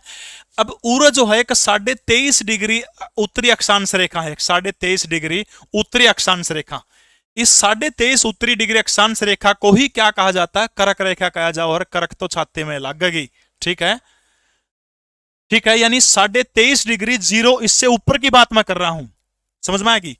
नीचे जो है उरे भी नीचे, इस साइड भी 23.5 डिग्री एक रेखा है, 23.5 डिग्री, 23.5 डिग्री। इसको आप क्या बोला? हम मकर रेखा बोला, हम मकर रेखा। उर तक सिंपल सी बात है, एक बार कमेंट करके नो बता दो कि किस किस का समझ में आ रहा है। अरे रेट का चक्कर में क्यों पड़े आ रही हो, देख लेना है, पूरा बता दो। 23.5 डिग्री दक्षिणी अक्षांश, ऊपरला 23.5 डिग्री उत्तरी अक्षांश। समझ में आएगा? उर तक जो मन उर लग रहा है। MS पठानिया, आपसे मिलकर बहुत अच्छा लगा भाई। ये हरियाणा पुलिस में लगे हैं, मनदीप सिंह खटकड़ आज मेरे पास मिलने आए थे। फेसबुक पे मैंने इनका फोटो डाला है, मिठाई लेके आए थे। मैं चाहूंगा जितने बच्चे लाइव देख रहे हैं सारे के सारे जॉब लगे, उसके बाद मेरा मुंह मीठा करवानी है। और तक समझ में आ गया भाई? देखो यानी या जो 0 डिग्री लाइन है, या क्या है? भूमध्य रेखा है। या भूमध्य रेखा तक 23.5 डिग्री ऊपर चलांगे तो कर्क रेखा आएगी, नीचे चलांगे तो कौन सी आएगी? मकर रेखा आएगी, 23.5 डिग्री। भाई बकवास नहीं यार, एक बार बस मैंने इतना बताया दे। उर तक का मामला समझ में आ गया? समझ में आ गया? उर तक इतनी बात है, ऊपर 0 तो 23.5 डिग्री नीचे चल पड़े, 23.5 डिग्री नीचे चल पड़े। अब देखो क्या मामला है, या जो 0 लाइन है ना, जो 0 लाइन, या इस रेखा के ऊपर कहते हैं सूरज का प्रकाश है, जो सीधा है क्या पड़ा इसके ऊपर। इसका मतलब क्या होगा? जड़ा सूरज का सीधा प्रकाश पड़ेगा। आप एक घर क्यों बनावा, छत क्यों बनावा? ताकि सूरज का सीधा प्रकाश ना पड़े। जड़ा सूरज का सीधा, हाँ काल्पनिक रेखा है, जड़ा सूरज का सीधा प्रकाश पड़ेगा, क्या होगा? गर्मी घनी होगी, थोड़ी होगी, गर्मी घनी होगी। इसलिए या जो रेखा है ना, जो इस रेखा के यानी 0 डिग्री के 23.5 डिग्री ऊपर 23.5 डिग्री नीचे, इस साइड जो होगा, इस साइड जो इलाका होगा, ये इलाका सबसे गर्म माना जाता है, सबसे हीट माना जाता है। समझ में आएगी कौन आई? समझ में आएगी? ये जो इलाका जो है बीच का, यानी भूमध्य रेखा था 23.5 नुन्ना 23.5 उड़ना है, इसको क्या कहा जाता है? इसको कहा जाता है उष्ण कटिबंधीय इलाका। उष्ण कटिबंधीय इलाका, उष्ण कटिबंधीय इलाका, ठीक है, उष्ण कटिबंधीय इलाका। समझ में आएगी? एक चीज बताइए, अपना हरियाणा कड़ा है, आप देखो यो जो इलाका है सूरज का सीधा प्रकाश पड़ा है, 0 डिग्री का 23.5 ऊपर 23.5 नीचे, इस में बहुत ज्यादा गर्मी हो, बहुत ज्यादा हीट हो, इसलिए इसको उष्ण नुकन कहते उमस भरी गर्मी है, यानी उष्ण कटिबंधीय इलाका, इसमें के इस इलाका में गर्मी बहुत ज्यादा हो है। अब इससे थोड़ा सा और ऊपर जाएंगे, इससे ऊपर अब क्या हो गया, सूरज मान लिया उरा है, उरत उरा गर्मी ज्यादा होगी, और धीरे धीरे जितना सूरज दूर जाता जाओगा गर्मी कम होती जाओगी, यह बात तो नेचुरल सत्य है। अब यो जो इलाका जो है इसमें गर्मी कम हो है इस इलाके के अंदर। अब एक चीज आप देखिएगा कि जब अपन हरियाणा का विस्तार पढ़ने का काम किया था, उसमें एक चीज अपन करी थी, ऊपर जो है सापुर गांव है पंचकुला का, और नीचे जो है दोहा गांव है। तो दोहा गांव कितने डिग्री पर था? 27 डिग्री 39 मिनट के ऊपर था। ऊपर वाला 30 डिग्री 55 मिनट के ऊपर है, 30 डिग्री 55 मिनट के ऊपर था।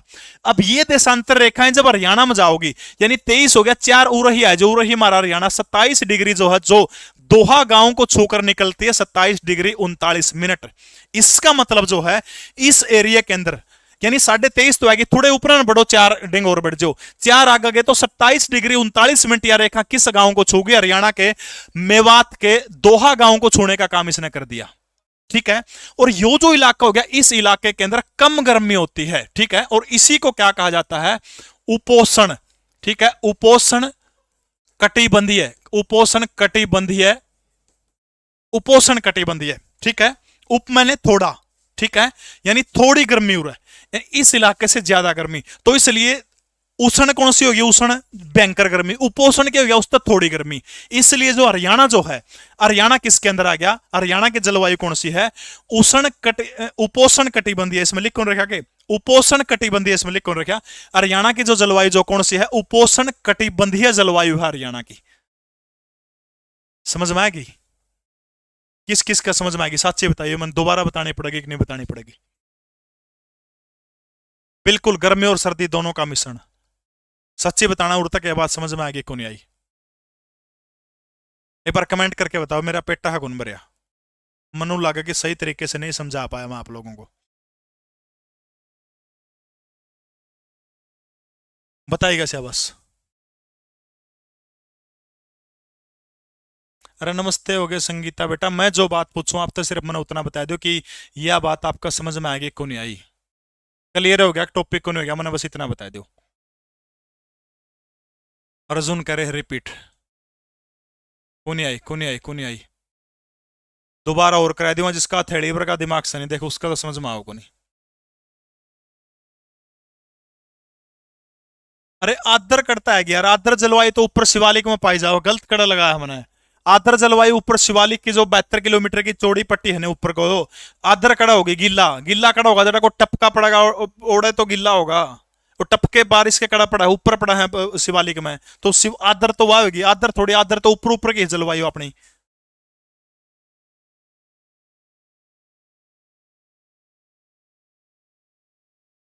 आगे समझ में?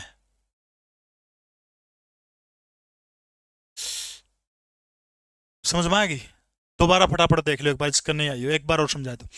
यो ग्लोब है या भूमध्य रेखा होगी, ठीक है, भूमध्य रेखा पर सूरज सीधा पड़ेगा, तो सूरज का प्रभाव जो है 23 डिग्री नुना है, जो इससे 23 डिग्री नुना है, जो ये जो बीच का इलाका जो मैंने लाल लाल कर रखा है सूरज की गर्मी, तो इसमें बहुत ज्यादा गर्मी रहा है।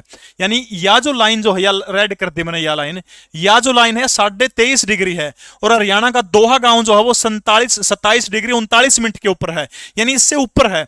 अब जुगर सूरजता पे जितने दूर जानते जाओगे तो सूरज की गर्मी क्या होती जाओगी? कम होती जाओगी। इसलिए हरियाणा जो है उरा है, ग्लोब को ऊपर देखोगे आप पूरा हरियाणा, तो 27 डिग्री जब यह रेखा उरा हो तो इसका मतलब क्या है? हरियाणा जो है जहां कम गर्मी हो कम सर्दी हो, ठीक है, दोनों का मिश्रण हो, इसलिए जो है इस इलाके को क्या कहा जाता है, इस इलाके को उपोष्ण कटिबंधीय इलाका, इसको उष्ण कटिबंधीय, और जरा गर्मी कम हो उसको क्या बोलते हैं, उपोष्ण कटिबंधीय, इसलिए हरियाणा का जो है उपोष्ण कटिबंधीय है। बस ये चीज है जी। यूट्यूब से हटेगी क्लास ये अगले 20 मिनट में, क्लास खत्म होने के तुरंत बाद। अगला प्रश्न देखिएगा, हरियाणा के किस जिले में सर्वाधिक वर्षा होती है? सीईटी 5/11/2022 को पूछा गया प्रश्न है, बताइएगा शाबाश।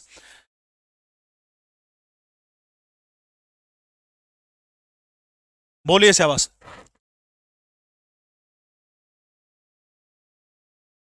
कल भी क्लास 7:30 बजे रहेगी, क्लास लाइव चलेगी। देखिएगा, हरियाणा के किस जिले में सबसे ज्यादा वर्षा होती है? हिसार, अंबाला, कुरुक्षेत्र या फिर भिवानी के अंदर? बी बी बी, बिल्कुल, very good, B B B B B B, very good very good very good, बहुत अच्छे, शाबाश। दूसरी चीज, एक और बात आपने याद रखनी है, हरियाणा की जलवायु सीधा पूछा कौन सी है? महाद्वीपीय जलवायु। चलो इसका एक दो और जलवायु का थोड़ा एक दो प्रश्न और आओ पेपर में, उसके बारे में और कर लिया, फिर इसके बारे में चर्चा करेंगे। देखो, समुद्र तक दूर है हमारा हरियाणा, समुद्र तक दूरी के कारण हरियाणा की जलवायु कौन सी है आपसे पूछे तो सीधा कहना है महाद्वीपीय जलवायु, ठीक है, महाद्वीपीय जलवायु, ठीक है। दूसरी दो चीज आपने और ध्यान रखनी है, अगर नू पूछे कि तापमान के हिसाब से हरियाणा की जलवायु कौन सी है, तापमान के हिसाब से, तो तापमान के हिसाब से हरियाणा की जलवायु है उपोष्ण कटिबंधीय है, शुष्क जलवायु, ठीक है, उपोष्ण कटिबंधीय शुष्क जलवायु। ये किसके अकॉर्डिंग है? नो पूछे कि तापमान के अकॉर्डिंग हरियाणा की जलवायु कैसी है। देखो, दो तरह की जलवायु रो है, एक तो है सम जलवायु, एक वो है विषम जलवायु, ठीक है। सम जलवायु कौन सी हो है? जड़ा ना तो घना जाडा पड़ता हो ना ठंड पड़ती हो, जो मानो स्वाद का मौसम होता हो, जो एंडी सम जलवायु। जो कर हरियाणा समुद्री तट कह लिया, जड़ा समुद्री तट के ऊपर जो है, ठीक है, समुद्री तट कड़ा कड़ा हो गया, जो कर गोवा का हो गया, बंबई का हो गया, ना गणी जाडा ना गणी सर्दी, ठीक है। इब हरियाणा समुद्र तक दूर है कि लोहा है? दूर है, इसलिए जो पेपर में एक बार प्रश्न आता है कि समुद्री आधार पर हरियाणा की जलवायु कैसी है, समुद्री आधार पर दो डाल की जलवायु हो, सम और विषम। सम तो जो समुद्र का किनारा का लोहा हो गए, विषम कौन से हो गए? जो समुद्र तक दूर हो गए। तो इसलिए समुद्री आधार पर हरियाणा की जलवायु को आपसे पूछने का काम करे तो कौन सी होगी? विषम जलवायु होगी। समझ में आएगी बात? समुद्री आधार पर बेरा भाई, बस एक कोल दूर है, हम तैयार है रोमांटिक। ए छोरियो बेबे, इनके चक्रा मना पड़ियो, ये रात ने सोंदे भी गुड मॉर्निंग का डंडा देंगे, गुड नाइट का तड़कन उठेंगे, फिर गुड मॉर्निंग का चाय पी ली के, खाना खा लिया के, फलाना झगड़ा कर लिया के, इतने प्यार इतने पोलाइट से बात करेंगे। जब इनका मकसद अलग हो जाएगा तो फिर ये जानते रहोगे। एज ए बॉयज मैं भी एक लड़का हूँ, समझ सकता हूँ भावनाओं को। वे बेन तो बच के रही हो शांत है, अरे जो सब इस तरह की बात करो, उसने वार्निंग दे के हटा दो भाई, कुछ नहीं दे रहे चीजा में, कैरियर के ऊपर ध्यान दो यार, ठीक है। यानी समुद्री आधार पर हरियाणा की जलवायु सम हो है कि विषम हो? तो हरियाणा की जलवायु कैसी है? विषम है। तापमान के हिसाब से कौन सी है हरियाणा की? उपोष्ण कटिबंधीय शुष्क महाद्वीपीय जलवायु जो है वो तापमान के हिसाब से है। दो बात याद रखनी थी। अच्छा, समुद्र से दूर होने के कारण हरियाणा की जलवायु किसी है? तो महाद्वीपीय जलवायु है हरियाणा की, ठीक है। अब आ जाओ, हरियाणा के किस जिले में सर्वाधिक वर्षा होती है? ठीक है, सर्वाधिक वर्षा हरियाणा के कौन से जिले के अंदर होती है? ठीक है, पूरा लिख दी हूं ताकि आपका पीडीएफ में आ जाओगी। समुद्री आधार पर हरियाणा की जलवायु विषम प्रकार की, उपोष्ण कटिबंधीय ये तापमान के आधार पर, महाद्वीपीय जलवायु नॉर्मल पूछो तो आपसे। देखो, हरियाणा के अंदर किसी एक स्थान के ऊपर, ठीक है, एक स्थान के ऊपर अधिक वर्षा, एक स्थान के ऊपर अधिक वर्षा कड़ा हो तो याद रखना है वो जगह कौन सी है? बलेरा यमुना नगर का छछरौली कलसिया रियासत की राजधानी, इसको हरियाणा का क्या कहा जाता है? चेरापूंजी कहा जाओ है। ई बाजू किसी भी एक स्थान के ऊपर सबसे कम बारिश कड़ा होती है तो आपने याद रखना है राजवीर सिंह फरटिया जहां के विधायक हैं लोहारू, ठीक है, लोहारू जिला भिवानी जो है, भिवानी के अंदर एक स्थान का जिक्र हो रहा जिला। अरे 3000 तो पूछा है लाइव 29:30 हो, एक बार करियो, लाइक करियो, एक बार लाइक करके कुछ भी लिख दो हो जाएंगे सर 3000, लाइक करके किमें भी लिख दो, 3 तो ऊपर टपाओ एक बार यार इसने, ठीक है। यानी एक स्थान के ऊपर सब तक घनी जलवायु कड़ाव है छछरौली यमुनानगर सब तक थोड़ी पूछ सा कड़ाव है लोहारू में। ई बाजू जिला यानी सबसे अधिक बारिश, तो आपने याद रखना सबसे अधिक बारिश हरियाणा के अंदर कड़ा होती है अंबाला के अंदर। अरब लियारा सब तक थोड़ी कम कड़ा है, कम हरियाणा के कौन से जिले के अंदर हो, सिरसा के अंदर हो है। इसलिए सिरसा में क्या करना पड़ा है, नहरों के द्वारा सिंचाई करनी पड़ती है। यानी हरियाणा में सबसे अधिक नहरों के द्वारा सिंचित क्षेत्र कौन सा है, तो आपने याद रखना है वो सिंचित क्षेत्र कौन सा, सिरसा है सबसे ज्यादा नहरों का, क्योंकि उड़ के है भाई बारिश कम हो है। समझ में आ गई। एक स्थान पर छछरौली और कम पूछ ले तो एक स्थान पर वो कौन सा लुवारू है।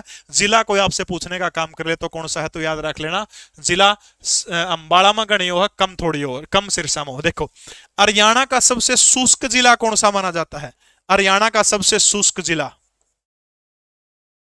हरियाणा का अर्ध शुष्क जिला किसको कहा जाता है, हरियाणा का अर्ध शुष्क जिला किसको कहा जाता है, फटाफट कमेंट करके बताइए भाई। हरियाणा का शुष्क जिला कौन सा है, हरियाणा का अर्ध शुष्क जिला कौन सा है। बहुत बढ़िया भाई, शाबाश। 3000 के करीब लाइव देख रहे हैं, बहुत बहुत धन्यवाद। लाइक थोड़े एक बार लाइक कर दीजिए सारे के सारे, शाबाश, बहुत बढ़िया भाई, शाबाश। शुष्क जिला आपने याद रखना महेंद्रगढ़ हरियाणा का सबसे शुष्क जिला माना जाता है भाई, महेंद्रगढ़। और अर्ध शुष्क जिला किसको कहा जाता है, हमारा जो हिसार जिला जो है उसको अर्ध शुष्क जिला कहा जाता है।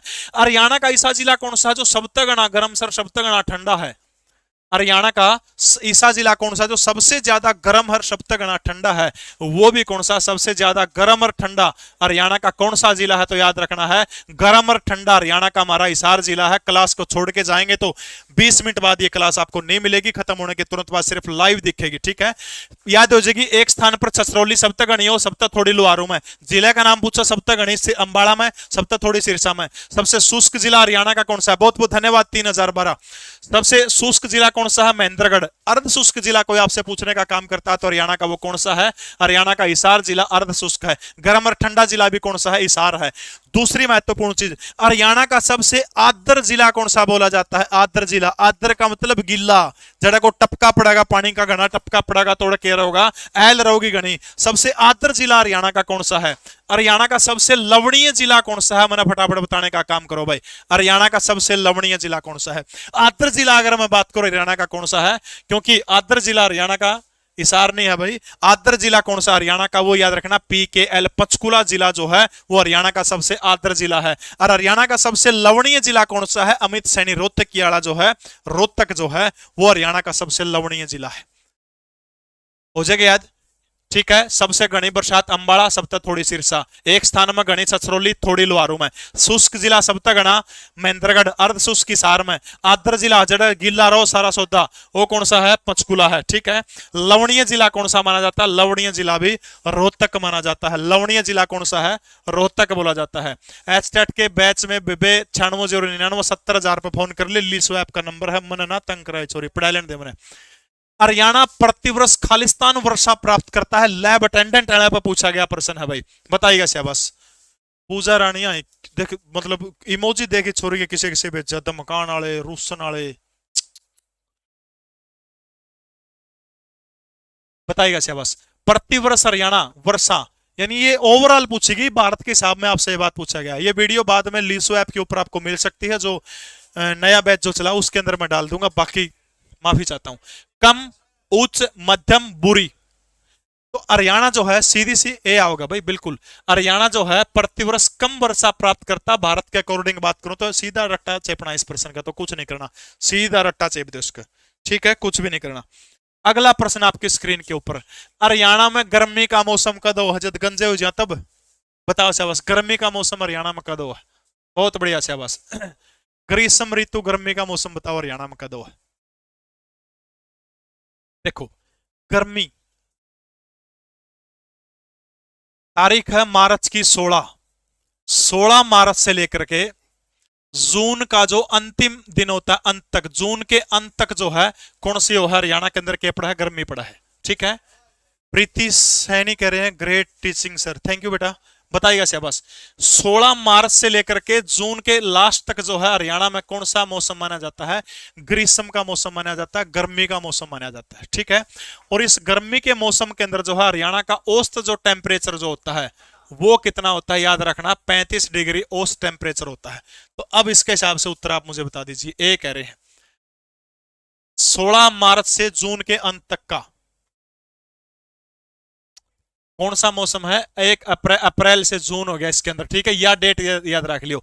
शीतकालीन जाड्या जाडे जाडे सितंबर, सितंबर के मध्य से लेकर के और मार्च का मध्य जो महीना हो गया, यानी 16 मार्च हो गया, 15 मार्च तक कर लीजिएगा। इसको क्या कहा जाता है? शीतकालीन, यानी हरियाणा में इस टाइम पर क्या पड़ा है? जाडे पड़ा है, ठीक है। और इसी को जो है, इसमें जो औसत टेम्परेचर कितना रहा हरियाणा का? 12 डिग्री टेम्परेचर औसतन टेम्परेचर रहता है, ठीक है। लेकिन शिवालिक वगैरह में 0 डिग्री भी चले जाओ है और कम हो जाओ है, ठीक है। 12 से 14 डिग्री, लेकिन एचएसएससी ने 12 डिग्री सही माना है। और 35 डिग्री आपने याद रखना है, 35 डिग्री जो है वो किस में सही मान्य है? 35 डिग्री गर्मिया में सही मान्य है भाई। हरियाणा के किस भाग में सर्वाधिक वर्षा होती है बताइएगा शाबाश। दक्षिणी पश्चिमी भाग में, उत्तर पश्चिमी भाग में, उत्तर पूर्वी भाग में, या फिर दक्षिणी पूर्वी भाग के अंदर कौन से भाग में सर्वाधिक वर्षा होती है? एक मैप के द्वारा इसको समझने की कोशिश करिएगा शाबाश। भाग में पूछ रखा, कौन सा भाग में सर्वाधिक वर्षा होती है, बात पूछ रखी। देखिएगा, मैप समझने तो पहले एक चीज आपने करनी है कि मैप के बीचों बीच जो है एक इस तरह प्लस का निशान आप बना लीजिए। इस तरह अगर आपने दिशा समझने, हरियाणा के बीचों बीच बना लो। ऊपर कौन सी दिशा है? उत्तर। नीचे कौन सी दिशा है? दक्षिण। पैन हमेशा कड़ा रहो है भाई बोलिया पूर्व में। और इधर जो है यह होगी, या कौन सी दिशा होगी? या हरियाणा की पश्चिम दिशा होगी, ठीक है, पश्चिम दिशा। अब देखो, हरियाणा में सर्वाधिक वर्षा जो हुआ इस इलाका में हो रहे इस यो जो एरिया जो है 72 किलोमीटर की चौड़ी पट्टी जो शिवालिक की, उरा लगभग 110 सेंटीमीटर का करीब वर्षा हुआ, जो पूरे हरियाणा के अंदर 40 से 60 सेंटीमीटर औसतन हो है। उरा औसतन कितनी हो है? उरा औसतन पूछो तो आपसे, तो उरा औसतन कितनी है? तो आपने याद रखना है उरा 110 सेंटीमीटर है। तो नू पूछ ले कि हरियाणा में सर्वाधिक वर्षा पूछ रही, सब तक गणियोड़ा हुआ, तो इस साइड उत्तर हो गया, इस साइड कौन सा आएगा? पूर्व हो गया। यानी हरियाणा में जो है सबसे अधिक वर्षा कौन से भाग के अंदर होती है? उत्तर पूर्वी भाग के अंदर होती है। समझ में आएगी? उत्तर पूर्वी। और कम पूछे तो इसका सीधा अपोजिट में आ जाओ, इस इलाके के अंदर जो है दक्षिण पश्चिमी जो है, दक्षिण पश्चिम के अंदर हरियाणा के अंदर जो बारिश क्या होती है? सबसे कम होती है। समझ में आएगा सौदा? किसने उत्तर बदल दिया? अर्जुन सिंह ना छेड़ा इन बात ना है। और तक समझ में आएगा सौदा सबका? सॉरी, टॉपिक सबका। चलिएगा भाई, अगला प्रश्न आपकी स्क्रीन के ऊपर बहुत मेहनती प्रश्न है। हरियाणा की जलवायु उपोष्ण कटिबंधीय है, जिसका मुख्य कारण क्या है? एचएसएससी के द्वारा पूछा गया प्रश्न है। सरिता रिशु 88, एक्सीलेंट क्लास सर, बहुत बहुत धन्यवाद। हर रोज लाइव क्लास होगी शाम के 7:30 बजे से लाइव क्लास होगी, सिर्फ लाइव देखेंगे आपने। निग्गर टीचिंग जी, बहुत बहुत धन्यवाद आप सभी का। कौन लड्डी मड़ी दाबी है भाई? ठीक। उपोष्ण कटिबंधीय है, हिमालय पर्वत से दूरी नहीं है, क्योंकि हिमालय का बाहरी भाग जो है वो शिवालिक के अंदर आ जाओ है, ये भी नहीं है। उत्तर पूर्वी मानसी ये भी नहीं है। दक्षिण पश्चिमी इनमें से कोई नहीं आएगा, क्योंकि हरियाणा की जलवायु उपोष्ण कटिबंधीय होने का कारण क्या है? समुद्र से दूरी, ठीक है, समुद्र से दूरी होने का कारण है कि हरियाणा की जलवायु क्या है? उपोष्ण कटिबंधीय जलवायु है हरियाणा की, ठीक है। समुद्र से दूरी, हिमालय से नहीं, समुद्र से। दीपक तोड़पाड़ रखा जी, बहुत बहुत धन्यवाद भाई। राज्य के उत्तरी भाग में शीत ऋतु में पश्चिमी विक्षोभों के कारण जो वर्षा होती है वो रबी की फसल के लिए बहुत उपयोगी होती है। इस वर्षा को किस नाम से पुकारा जाता है? बताइएगा शाबाश। जो दक्षिणी जो है, संदीप भोंगरा, चाहे जॉब लगो ना चलो, लेकिन 4 साल हो गए आपकी क्लास जरूर देखता हूं। भाई बेटा मेहनत करनी पड़ेगी आपको। हजारों बच्चे ऐसे हैं जो जॉब लगे हैं। मवाद कड़ा दिक्कत ना, मवाद तो पीक रेसा उसने बोलिया कर बोली छोरी है, बोली छोरी। बिल्कुल विकास लंबा, बिल्कुल सही है। बाहर कृषि वैज्ञानिक बैठे हैं। अमरजीत जी, वो कोर लाग रहा इस टाइम पे गेहूं पर कौन सी बारिश बोलिया रहती? कोर लाग रहा जिस टाइम पे गेहूं में वही टाइम होता होगा मावठ बोलिया रहा जिसने बरसात आग रहा है। हम मोठ कहले सूद हिंदी बोलना पड़ेगा और तो जाना है मावठ, ठीक है। आप देसी भाषा में मोठ कह दिया अगर जिस टाइम पे गेहूं में कोर लाइन जानी, अगर जे बारिश हो जाए पानी लाने की जरूरत ना पड़े उस टाइम पे जो बोलिया कर है मोठ कहते देसी भाषा में मावठ हो, ठीक है। ये 2-3 बार एचएसएससी में प्रश्न आ गया। यानी उत्तरी भाग में जाड्या का टाइम पे पश्चिमी विक्षोभों के कारण। देखो इसमें एक प्रश्न और बन गया, नो पूछ लो कि उत्तरी हरियाणा में जो शीतकाल जाड्या में जो बरसात होने वो कौन से विक्षोभों के कारण होती है? देखिए उरे लिखा गया, तो याद रखना है, यानी पश्चिमी विक्षोभों के कारण जो है क्या होती है? पश्चिमी विक्षोभों के कारण जो है जाड्या में हरियाणा के अंदर क्या होती है, वर्षा होती है, बारिश होती है। समझ में आ जाएगा। तो कविता शीर्षा, बहुत बहुत धन्यवाद। अगला प्रश्न आपकी स्क्रीन के ऊपर, प्रश्न को नहीं बेहतर हो रही कि मैं आगे। हरियाणा सीईटी का लाइव बैच लीसो 50 कूपन कोड यूज कर लियो, 50% डिस्काउंट मिलेगा। इंग्लिश बहुत बेहतरीन जीरो से सिखाएंगे जोगिंदर सर। लीसो 20% डिस्काउंट है। एसटेट का बैच पर 50% डिस्काउंट है। लुट गया माल ले जो जब नहीं बस। अरे रेडिया बंद करिए भाई, किसका है? हरियाणा में आइसोबार के कितने मिलीबार राज्य के पूर्वी भाग से गुजरते हैं, यह बात बताने यहां पर है। कितने मिलीबार राज्य के पूर्वी भाग से गुजरते हैं। जुकर आपने अक्षांश देशांतर रेखाएं पड़ी थी ना ग्लोब के ऊपर, ये रेखाएं पड़ी थी, ये काल्पनिक रेखाएं हैं। उसे तरिया जब समुद्री जो मानसून आओ ना, उन मानसून की रेखा बना रखी, जुकर समदाब रेखा होगी, वायुदाब रेखा होगी, वो कर क्या सौदा। बस सीधा कुछ नहीं करना, इसका रट्टा चेप दो। पूर्वी भाग में याद रखना है 1018, पूर्वी में 1018, पूर्वी भाग में जो है 1018, सीधा 1018 मिलीबार, ठीक है। और पश्चिमी भाग दे रखा हो तो फिर 998 है। पश्चिमी भाग में क्या हो गया, 998। 10 मिनट लग जाएगी इस टॉपिक के ऊपर, अगर आप और डिटेल में बात करेंगे। बस इस पर रट्टा चेप दो, फिर कोई जिक्र करेंगे इसका। यानी पूर्वी भाग हो तो 1018 और पश्चिमी भाग का दे रखा तो 998 मिलीबार, बस, ठीक है भाई। किताब जो हरियाणा जीके की जो है, हरियाणा वाणी के नाम से किताब है, मैंने टेलीग्राम में डाली थी। उसका रेट अभी 450 पेज की वो किताब है। नोट्स के साथ में आपको फ्री में मिलेगी, अलग से लेने की आवश्यकता नहीं। जिन बच्चों ने नोट्स परचेज कर रखे उनके घर पे कोरियर के द्वारा हम पहुंचा देंगे, ठीक है। बाकी के लिए अभी रेट डिसाइड नहीं किया, ज्यादा नहीं करेंगे, चिंता ना करो। हरियाणा प्रदेश में वर्षा का वार्षिक औसत कितना है? हरियाणा में वर्षा का वार्षिक औसत पूछ रहे क्या? 20 से 30 सेंटीमीटर, 40 से 60 सेंटीमीटर, 60 से 80, नानोर छोड़ के आगे 70 से 90, बताइएगा शाबाश। और छोड़ के आगे बताइएगा शाबाश। वार्षिक औसत पूछ रहे क्या, बरसात का क्या है वार्षिक औसत हरियाणा के अंदर, बताइएगा शाबाश, बहुत बढ़िया भाई, बिल्कुल सही है विकास लांबा। 40 से 60 सेंटीमीटर, बहुत बार ये प्रश्न आ चुका है। 40 से 60 सेंटीमीटर जो है ये वार्षिक वो है। अरे एक और बरसात ना, और क्या माप्या करें, एमएम में माप्या करें। एमएम में मापे तो फिर कितना हो गया, 400 से 600 mm, ठीक है। 400 से 600 mm एमएम में मापने का काम करा है। सब तक घनी वर्षा हरियाणा में कड़ा हुआ है अंबाला में, सब तक थोड़ी पूछ ले तो कड़ा हुआ है सिरसा में। एक स्थान पर सब तक घनी पूछ ले तो कौन सा है एक स्थान के ऊपर, तो एक स्थान पर सब तक घनी छछरौली। एक स्थान पर सब तक थोड़ी पूछ ले तो कौन सी है, लुहारू, ठीक है। हरियाणा का सबसे लवणीय जिला पूछ ले रोहतक, शुष्क जिला पूछ ले आपसे महेंद्रगढ़, अर्ध शुष्क जिला पूछ ले हरियाणा का कौन सा है, हिसार है, ठीक है।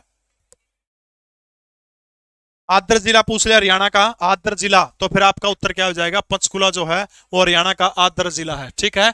400 से 600 mm आ जाओ, या फिर सेंटीमीटर में पूछो तो कितना पूछ सका है, 40 से 60।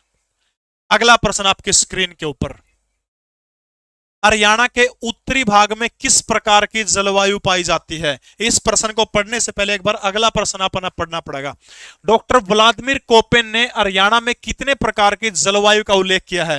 तो जर्मनी का जलवायु का बहुत बड़ा विद्वान हुआ है व्लादिमीर कोपेन, ठीक है। कोपेन जर्मनी का रहने वाला था। इसने जो है जर्मनी तय गया, हरियाणा की जलवायु का अध्ययन करना गया, मलंग इतनी दूर तय, ठीक है। ईब जो उरा आ गया, ये उरा है क्या है भाई, ये देख कितने नोट्स हैं यार ना गल्ला पड़े, ये देख ले भाई, ये उठते भी कौन ढंगते, देख ले 14 नोट्स हैं पढ़ने वाले, देख ले 14 नोट्स हैं सारे के सारे, 4000 के करीब पेज हैं, 8-9 किलो बोझ है भाई। और एक भी गारंटी देता हूं कि एक भी टॉपिक आपको इससे बाहर नहीं मिलेगा। सारे के सारे टॉपिक जो है सारे इसके अंदर कवर करे गए हैं। लगभग 3-4 महीने की मेहनत है विशेषज्ञों की। बिल्कुल सही है सुनील कुमार ग्रोवर।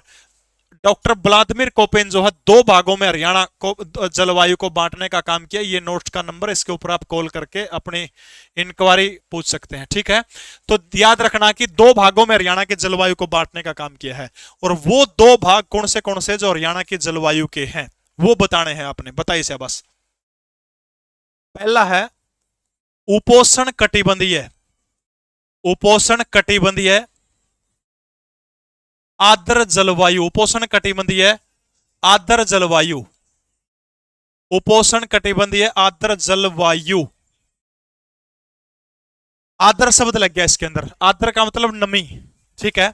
दूसरा कौन सा हो गया, उपोष्ण कटिबंधीय स्टेपी जलवायु, उपोष्ण कटिबंधीय आर्द्र की जगह आ गया स्टेपी, और बस जलवायु।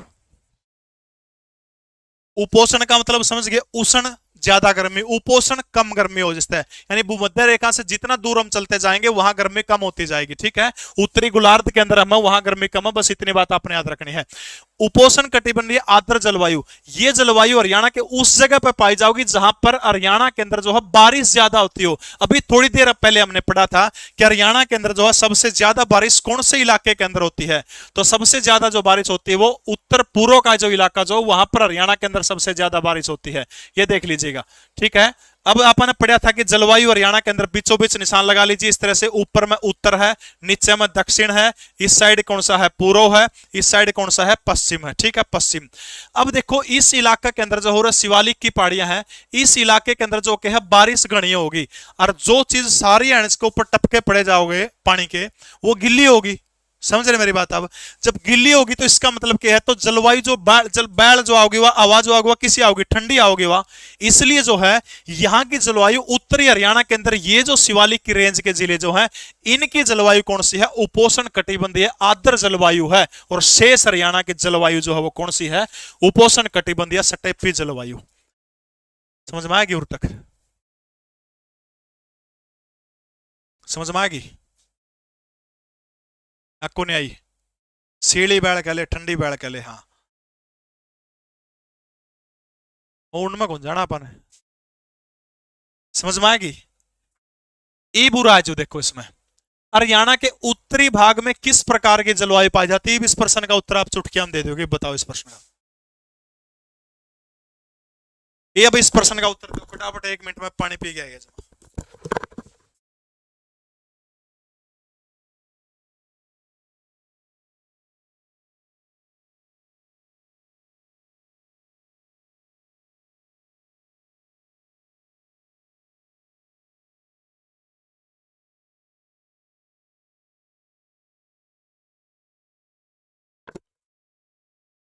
बताओ रहा इस प्रश्न का उत्तर शाबाश। बी बी बी बी ये बी कौन सा गलत बोल रहा है, आर्द्र उपोषण कटिबंधीय है, आर्द्र जलवायु है हरियाणा की, समझ गए? कौन सा हरियाणा की है? उत्तरी हरियाणा की। जरा बारिश गणी हो, बारिश कड़ा हुआ उत्तर पूर्व में कितनी हो, लगभग 110 सेंटीमीटर के करीब। शेष हरियाणा में कितनी हो, 40 से 60 सेंटीमीटर के करीब। छछरौली में सब तक गणी हो, इसलिए उसको क्या बोला जाता है, हरियाणा का चेरापूंजी उसको बोला जाता है, ठीक है। बस थोड़ी सी क्लास हो रही है बेटा, घबराने की आवश्यकता नहीं है। हरियाणा प्रदेश के किस भाग में औसत तापमान अधिक पाया जाता है? औसत तापमान पूछ रहे, क्या है औसत, एवरेज टेम्परेचर पूछ रहे, क्या है? उत्तरी भाग के अंदर, बस सीधा डायरेक्ट आपने याद रखना औसत। वर्ष के किस माह में हरियाणा प्रदेश के सभी भागों में दैनिक तापांतर अधिक पाया जाता है? थोड़ा सा पढ़ने की कोशिश करिए, समझने की इसको।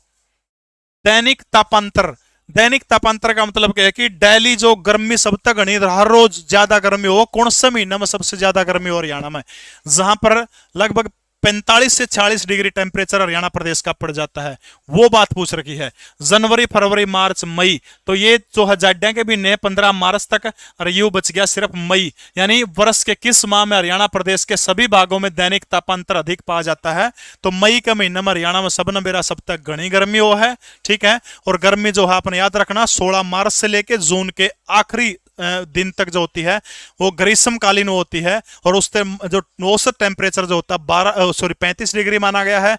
मई और जून में 45 से 40 डिग्री टेम्परेचर माना गया। शीत ऋतु में हरियाणा का औसतन टेम्परेचर कितना माना गया है, वो 12 डिग्री आदर्श टेम्परेचर माना गया है, ठीक है। हरियाणा के शिवालिक क्षेत्र में वर्षा कितने सेंटीमीटर होती है? शिवालिक क्षेत्र में, ऊपर जो उत्तरी शिवालिक क्षेत्र के अंदर बरसात बतानी है आपने। ए वाई सबसे ज्यादा वर्षा हरियाणा के अंदर अंबाला के अंदर, नंबर 2 PKL पंचकुला के अंदर, नंबर 3 यमुनानगर के अंदर होती है, ठीक है। तीनों चीज आपने याद रखनी है। सर्वाधिक वर्षा हरियाणा के अंदर अंबाला, नंबर 2 पर पंचकुला, नंबर 3 पर सबसे ज्यादा वर्षा हरियाणा के अंदर खड़ा हुआ है यमुनानगर के अंदर होती है। तो अभी कम से कम 7-8 बार जिक्र हो चुका, सर्वाधिक वर्षा उत्तर पूर्वी क्षेत्र के अंदर होती है। हरियाणा के अंदर कितनी होती है? 110 सेंटीमीटर, जो शिवालिक रेंज के अंदर जो आती है 110 सेंटीमीटर। शेष हरियाणा में 40 से 60 सेंटीमीटर। सबसे कम बरसात हरियाणा के अंदर दक्षिण पश्चिम जो इलाका जो है उस इलाके के अंदर सबसे कम बरसात हरियाणा के अंदर होती है। सीईटी के बहुत बेहतरीन नोट्स है, उससे बाहर कुछ नहीं आएगा, प्रत्येक टॉपिक कवर करने का काम किया गया है। 14 नोट्स हैं, लगभग 4000 पेज के। हरियाणा जीएस की बुक भी इसी के अंदर है, 89,507,02500 या फिर लीसो ऐप में बुक का ऑप्शन मिलेगा, वहां से आप लोग परचेज कर सकते हैं। हरियाणा प्रदेश में जुलाई से सितंबर में 80% वर्षा किसके कारण होती है? जुलाई से सितंबर के अंदर जो है 80% बरसात जो है हरियाणा प्रदेश के अंदर वो किस कारण होती है? कल शनिवार है, कल भी अपनी क्लास होगी 7:30 बजे, ठीक है। संडे की छुट्टी करूंगा, तड़का बार है, बार में भी अपनी क्लास होगी। जीके प्रवीण उड़ान टेलीग्राम चैनल के अंदर इसकी क्लास की पीडीएफ एंड रिटन नोट्स वो आपको क्लास के तुरंत बाद प्रोवाइड करवा दी जाएंगे, ठीक है। बताइएगा शहबाज। औसत टेम्परेचर सुकृति बुला रहा, तापमान ज्यादा नहीं लिखा, उस पर एक शब्द लिखा हुआ था औसत टेम्परेचर, एवरेज जब हम निकालेंगे तो तब क्या जिक्र है बेटा? दक्षिण पश्चिमी मानसून से जुलाई से सितंबर पूछ रहे क्या भाई? पूर्वी पवन से, विक्षोभों से, शीतलहर से, ए बिल्कुल सही है, ठीक है भाई। भड़कना लेवा, करंट अफेयर सारी करवा दूंगा, एक दिन स्पेशल 7-8 घंटे की लाइव क्लास होगी और उसमें सारे करंट अफेयर चपवा दूंगा, एक रात जाएगी। लियो मेरा गलत, टेंशन ना लियो, करंट अफेयर पेपर तो पहले करवा दूंगा। ये भी याद करोड़ी का क्या फायदा, भूल जाएगा यार फिर काम का। हरियाणा में वर्षा के वितरण के लिए किस मंडल, कितने मंडलों में बांट करके उसका अध्ययन करने का काम किया जाता है? यानी हरियाणा जो है यार, सचिन राजपूत ओजी चुप यार,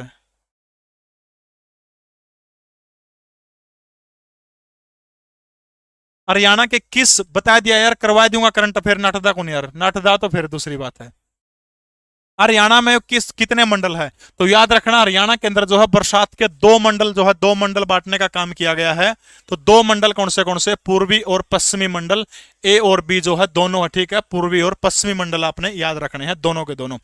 अगला प्रश्न देखिएगा, हरियाणा राज्य में ग्रीष्मकालीन लू के दौरान लू पवन किस क्षेत्र में ज्यादा चलती है?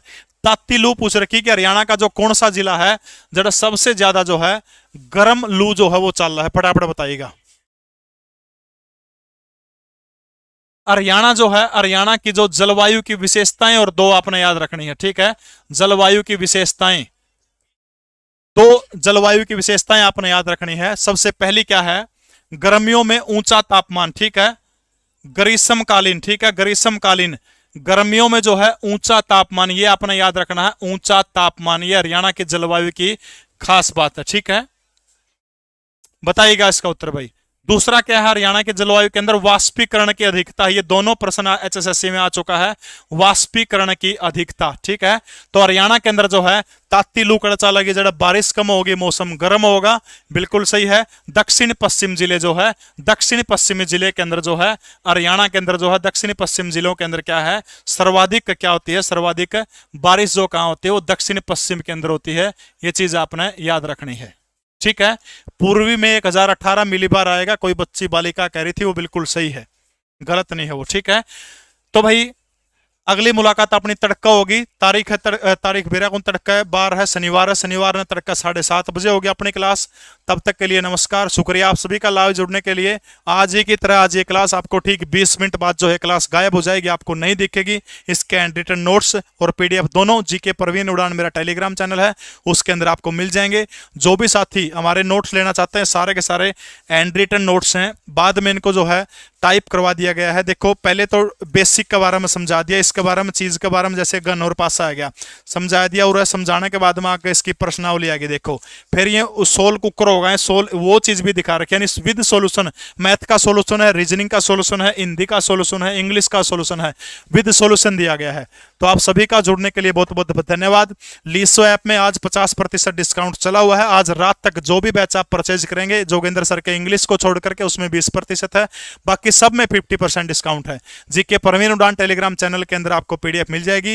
ये क्लास यहां से गायब हो जाएगी। जो हरियाणा सीईटी का नया बैच जो है, उस बैच के अंदर आपको एक क्लास मिल जाएगी जिसके ऊपर 50% डिस्काउंट मिला हुआ है। इस पोस्टर वाले बैच के ऊपर क्लिक करेंगे, यहां पर आपको ये पूरी की पूरी क्लास मोहन सर को बोल दूंगा अवेलेबल हो जाएगी। बहुत बहुत धन्यवाद आप सभी का जुड़ने के लिए। जय हिंद, वंदे मातरम। बहुत बहुत धन्यवाद आप सभी का। जाते जाते सेशन को सारे लाइक कर जाइए, वैसे तो फायदा नहीं है लाइक करने का क्योंकि क्लास नहीं दिखेगी 20 मिनट के बाद। बहुत बहुत धन्यवाद आप सभी का। जय हिंद, वंदे मातरम। कल